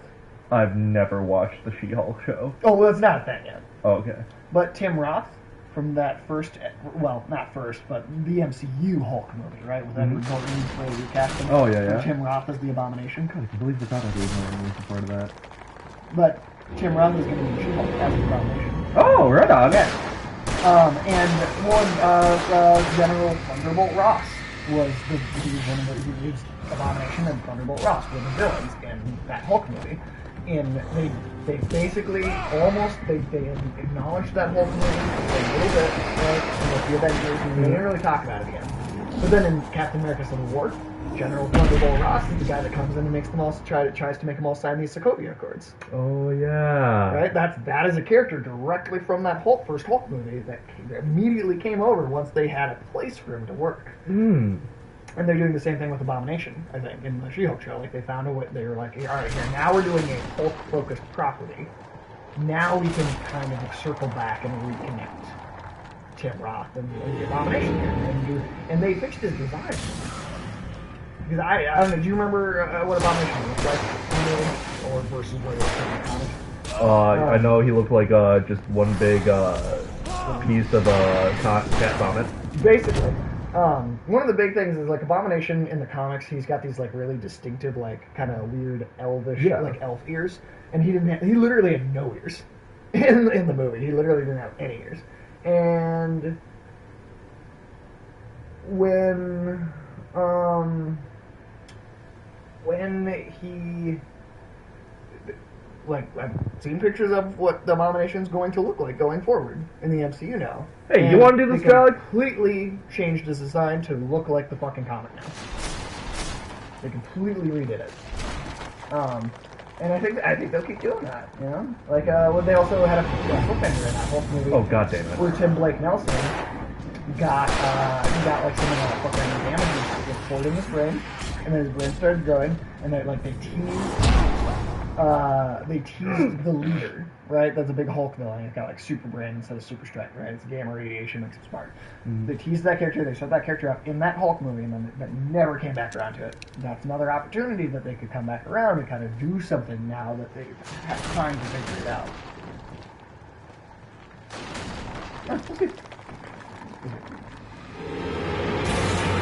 Oh, it doesn't even fucking matter. It's not nowhere even close. That is dropping flashbang grenades up there for you to like pick up. Oh. So if it's not, if it's a big explosion in the air, it's a Boom. Not splash. but yeah, that's like flash. That makes way more sense than what I thought. What? That's just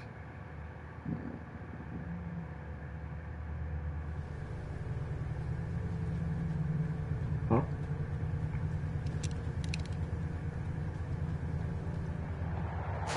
Fucking love Ghost of Tsushima. Just everything about that game. oh yeah, fuck yeah. I platinumed that game. I platinum, but I was so incredibly I loved that game from start to finish. None of the developers were made ambassadors to the real Tsushima Island. I did hear about that. Because people in Japan have said that game Ghost of Tsushima is the single most culturally accurate piece of media ever produced in America about, like, Oh, an wow. ancient Japanese time period. They literally say the only thing that they said was inaccurate about it is that Japanese language doesn't have ancient, like samurai especially, right? Like back then, there's not nearly as much sarcasm in the language as they sometimes would do in the game. But again, it's like banter for the sake of storytelling, so it's fine that they didn't care that much. But that was just the one little thing where, like, yeah, people wouldn't really have sarcasm like that back then. Like, it was not the way that it's written in the game anyway.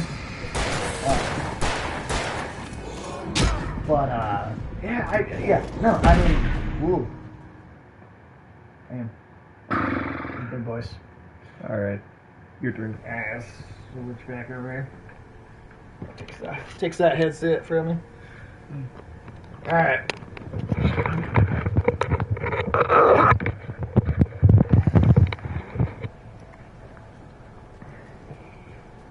Oh, right. Forgot to...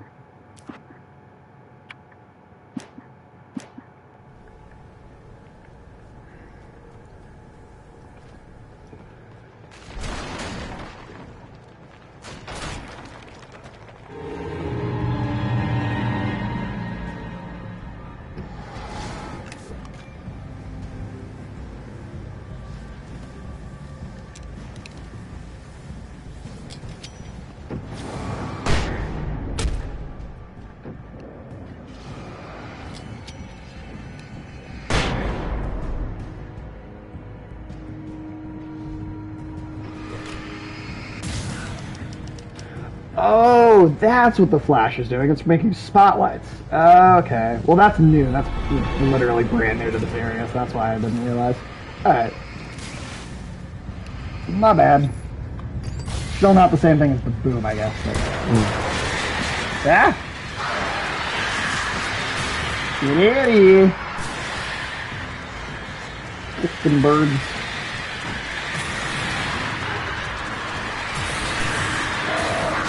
Well, you know Mickey Rourke is never going to fucking work with Marvel again, though. Say again? Mickey Rourke. Never going to work with Marvel again. Really? Yeah, do you remember he was the villain in Iron Man 2? Yeah. Which I think is easily one of the weakest Marvel movies.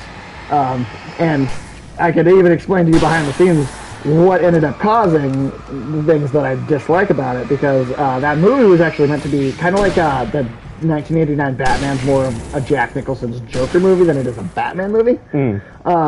Iron Man 2 is meant to be like a movie about that villain. Like, Iron Man was almost supposed to be a supporting role. And late into production, the executives came in, Ike Perlmutter, fucking asshole, came in and basically was like, no, you need to, like, reshoot a bunch of stuff and, like, give Robert Downey Jr. more scenes. Which is why there's so many scenes in that movie. Robert Downey Jr. just kind of doing his, like, comedy shtick without any plot happening. So they cut all this good, rich, character-driven, like, dramatic scenes that Mickey Rourke put a lot of work into, and they just cut them out so Robert Downey Jr. can make some more jokes. So Mickey Rourke, fucking, at least back then, I don't know, he may have calmed on his dislike for Marvel. And also, to be fair, that was kind of an older version of Marvel Studios, right? Where Ike Perlmutter was the CEO. Well, I actually think he still is, but Kevin Feige basically went to the Disney CEO and said, this guy's fucking keeping me from doing what I need to do, and he's hurting the quality of these movies. And then Bob Iger, the CEO of Disney, was like, yeah, you're right. Fuck Bob Iger, by the way.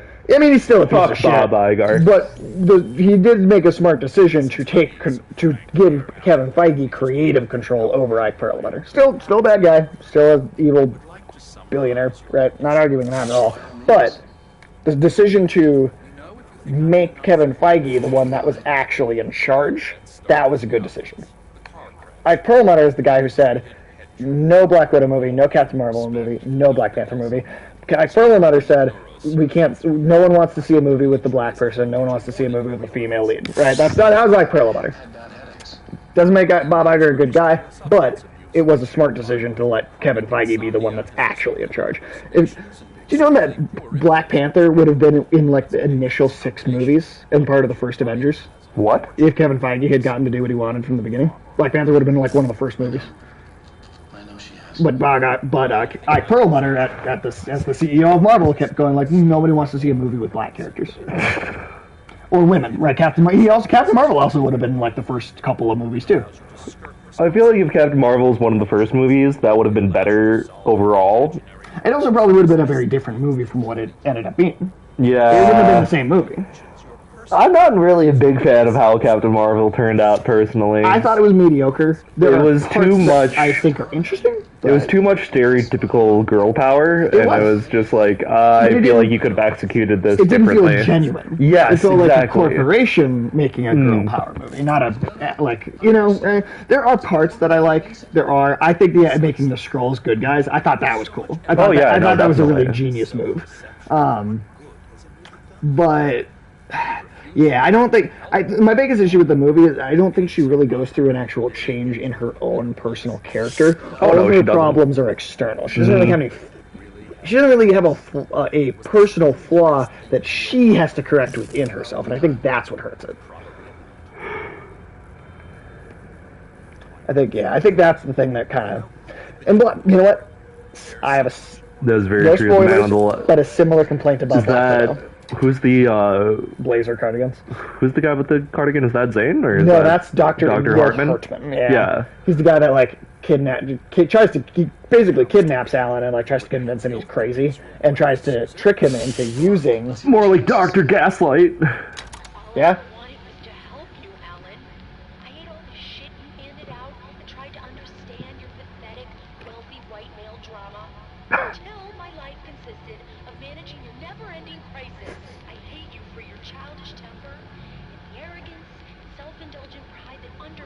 Geez, are we playing a video game, or am I just listening again to why my girlfriend broke up with me?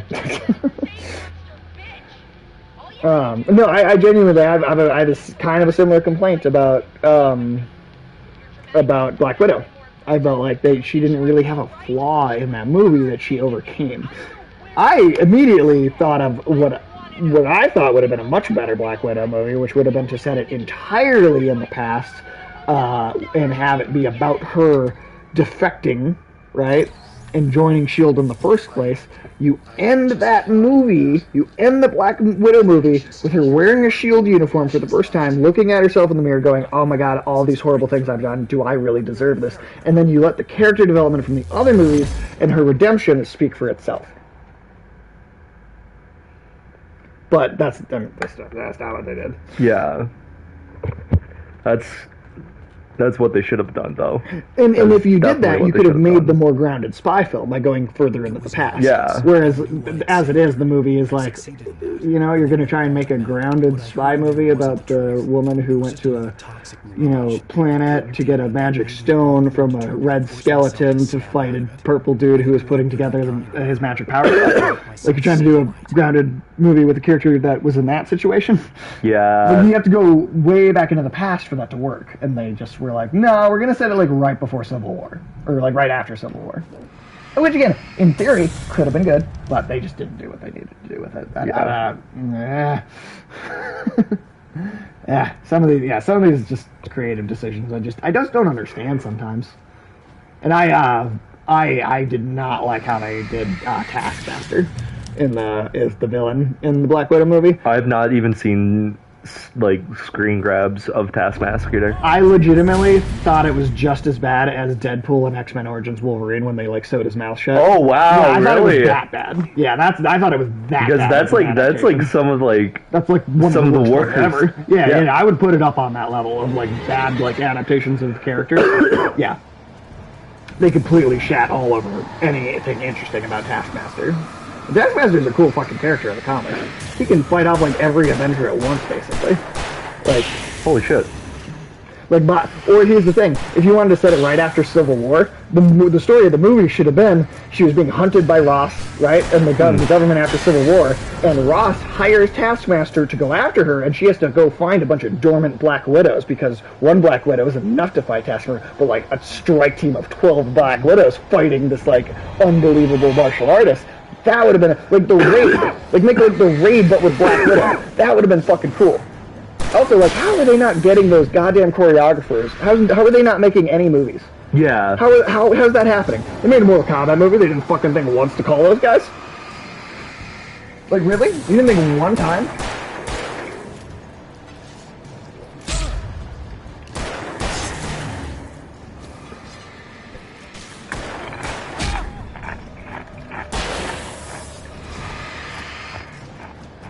I don't know. I just know too much about the source material and about the good stories that these characters have.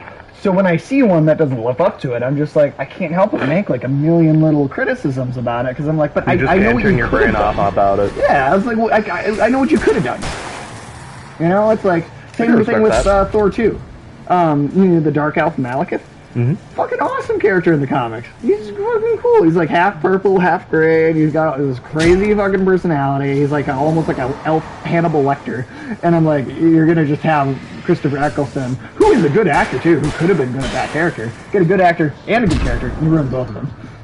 Like, come on. Like, what do you do? I hate it. I hate it so much. I mean, it's like turning Galactus into a cloud. Right? Like, what was with that? Remember that? In the OG Fantastic Four. Yeah, not Fan Four Stick, but Fan Four Stick. You look at the poster, that's what it says. It says Fan Four Stick. Because they tried to do that thing where they like put the number in between the word fantastic. Yeah, and it looks like it says Fan Four Stick. There's still a little further to go. You must take full control of your own mind.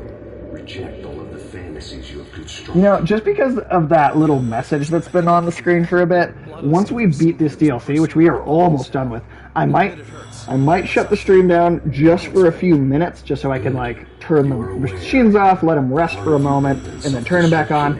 We won't be gone for very long, for sure. But beating this DLC is the whole game in a single video. So, I'll make it. I don't have any choice. just in. And then we can turn it back on and give it a little bit of a break. Let it, all this, like, especially the projector, because I think it's hot. Oh, yeah. Give it a little break, then we'll come back on. It will be a second video, technically, but we can come back in and do, like, the proper, like, nightmare mode after we take a little bit of a break. And I do think that makes sense. No, it definitely does. I don't even need a break physically. I just think the machines need a break physically. Yeah, 13 straight hours. 14?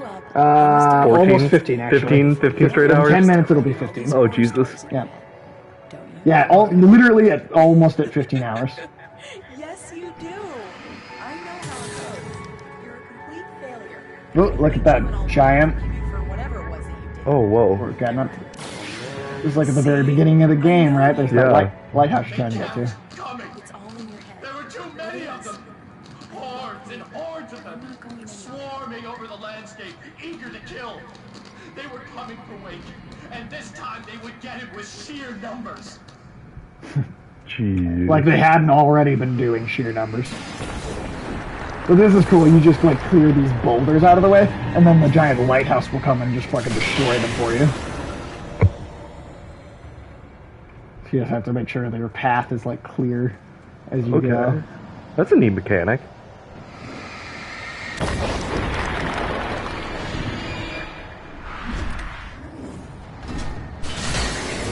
Neat. Hell yeah. I love the use of like environmental fighting in this. Like I think I'm really glad that they did stuff like that. This one is just hang back a little bit and it will just kill them all for you.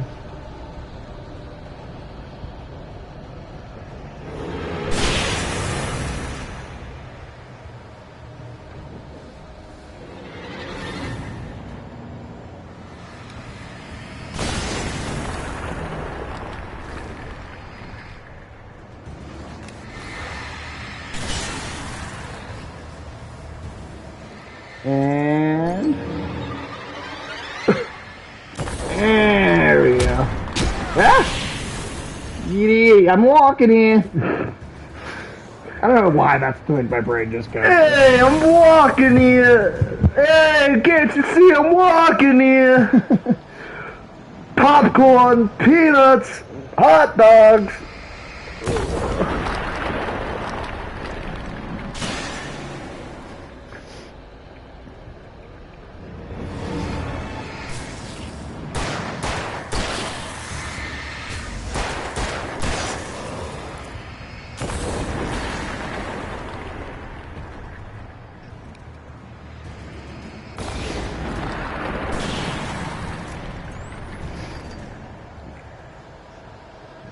Oh, we're so close.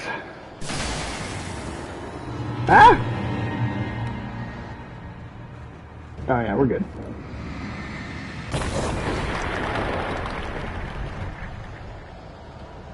So close.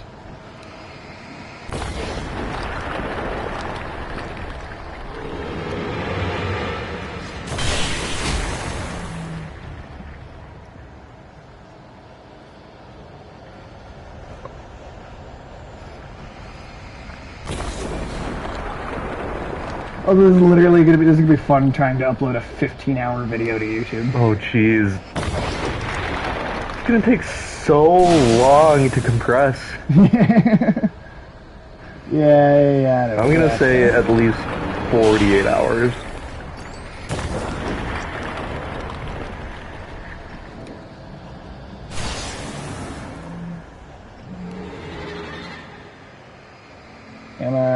Come on.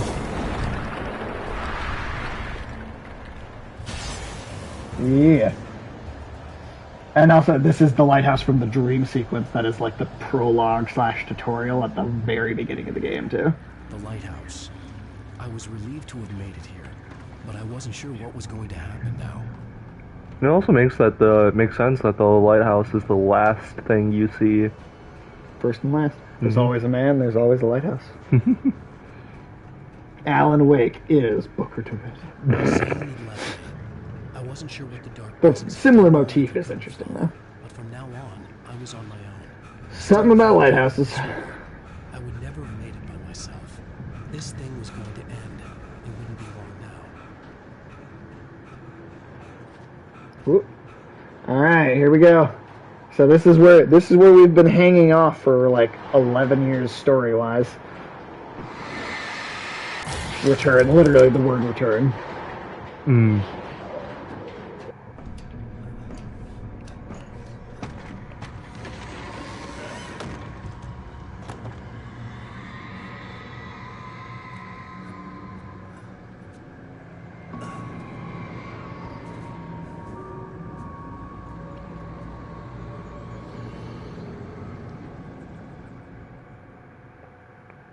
I was surprised by the change of scenery, but not much. I was starting to understand the symbolism, the way the dark place flowed. Literally a realm built in metaphor and symbolism. It's something, all right. It's like, and like, what could they do with like the crazy like what could they like with the graphics of today? You know. Oh fuck, that's right. I forgot about this part. Okay, so we're one more thing and then we are done. I'm feeling kind of depressed here. What? So Zane's your new buddy now. I feel abandoned. This is ridiculous. You're not even real. That doesn't mean I don't have any feelings. I mean, wouldn't it though? Wouldn't that mean that? You think? Need to get all rational here. Abandon your fantasies, right? Well, I can't just fine, you're abandoned. Bye. Al, what I'm saying is the only way you're getting it is through me. It's one of those. Oh, honestly, the fact that it's about 2 p.m. We'll take a break. Tim will get here at 3, and we can kind of kick it up again. That's honestly like a perfect time to take a break. What does it say about this desperate to keep yourself from getting better? Here we go! I'm earning a 50% commission. Fuck out of here, Barry. It's great that you first make yourself an imaginary friend, and then you can't get along with that guy. Equal skills, Al! You're up! Alan, like, he is a douche, though, like, at the beginning of the game in particular. That's why he needed a moral person like Jesse, because... And now we have to fight, like, shades of, like, all the main characters now, all in, like, a row, in one fight. Like, mini bosses of this. So Hartman first.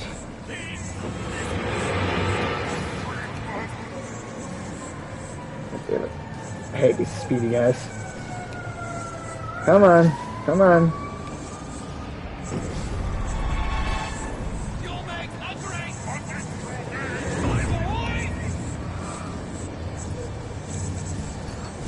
Just stop moving.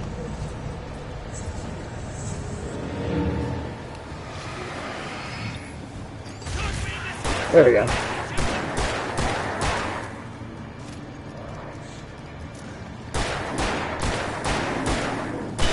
There we go. Okay, there's one. Ooh.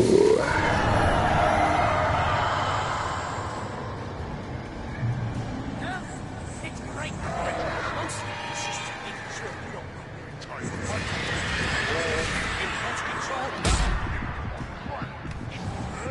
Oh, and now it's both of the Anderson brothers. speed dial just because I never know when you'll get in trouble again. You know what kind of people need that? Not again. Because they make money. Hey, when you threw a hissy fit, ego wouldn't take it, and because of that, Come on. Time's over. BFF, Al!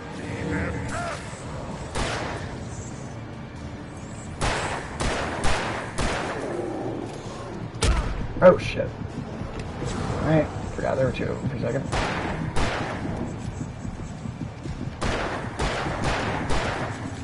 Oh my god. Really? Okay.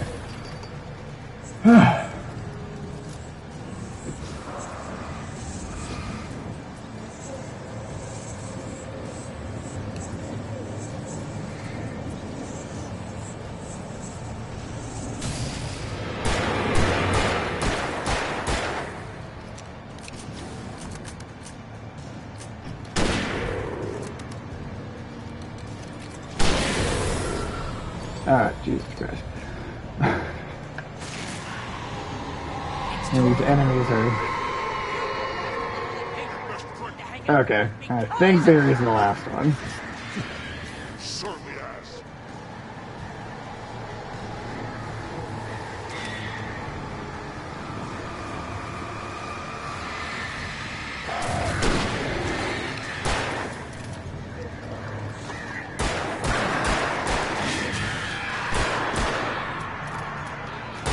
God damn it. Barry, die! He's not the real one, so like, you know. Oh shit. God damn it, I forgot you had to do it multiple times. Son of a bitch.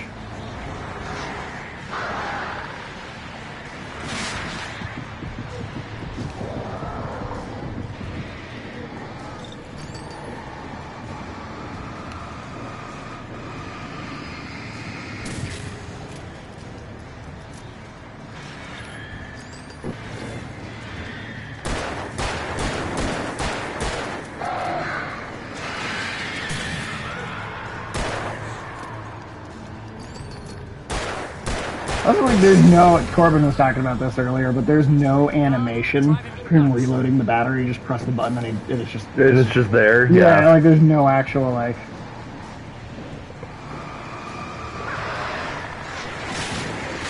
No, yeah, no, like none at all. It's just like instantly.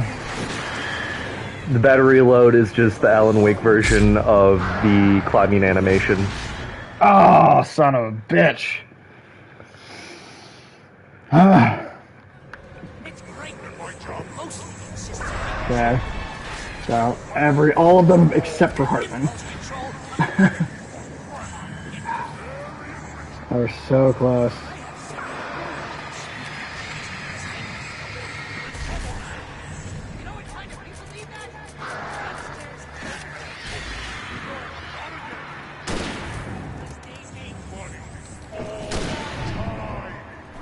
I also like how they're using their guitars as their weapons, though.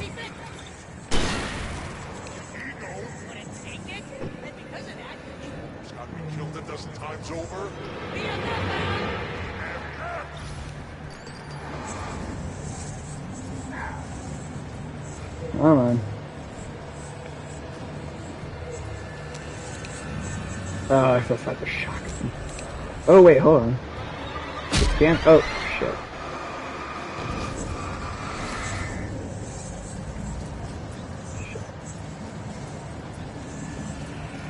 Yeah, okay, yes, that's gonna help. That's gonna help a lot. Come on.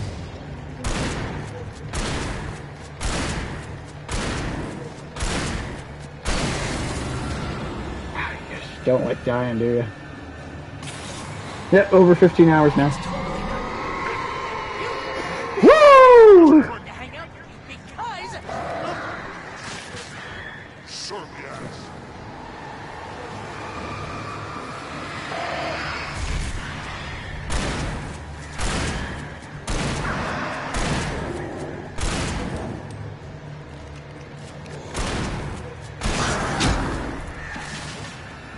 Alright, so there's at least 3 berries for sure. So there's 2.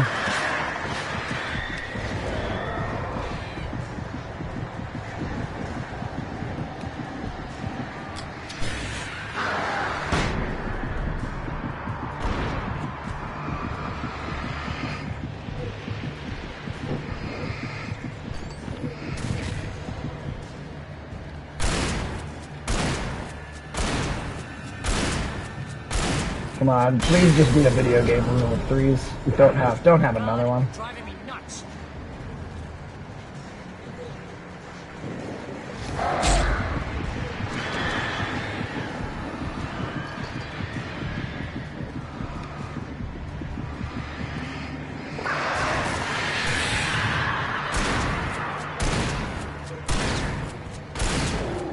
Come on. Yes! Kill your darlings. Put your imagination in its place. There Hell we go. yeah. Fuck. Uh-oh.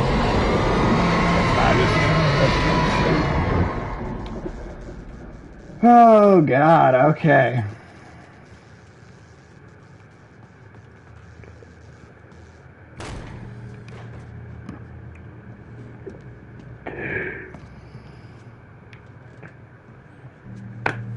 We did it. It's too dark. Where am I? I can't find my way. Why is this happening to me? I can't find my way. It's too dark. Why is this happening to me?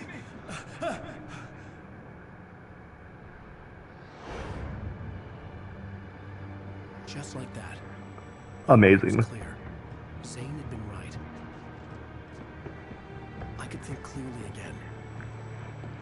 I can think clearly now, the rain has gone. No more popsicles in my way.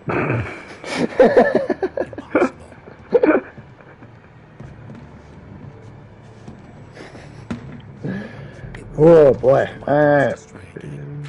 It was too easy to get lost in the dark place. Before, I was ready to curl up and die. Let myself slip away. But here I was. The yet unwritten future waiting to unfold before me. A sequel to Departure. My name is Alan Wake, and I'm a writer.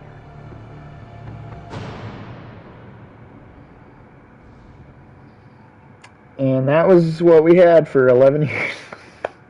Tell Control. And now this. Only took 15 hours. And we get to do it all over again! But harder. Okay.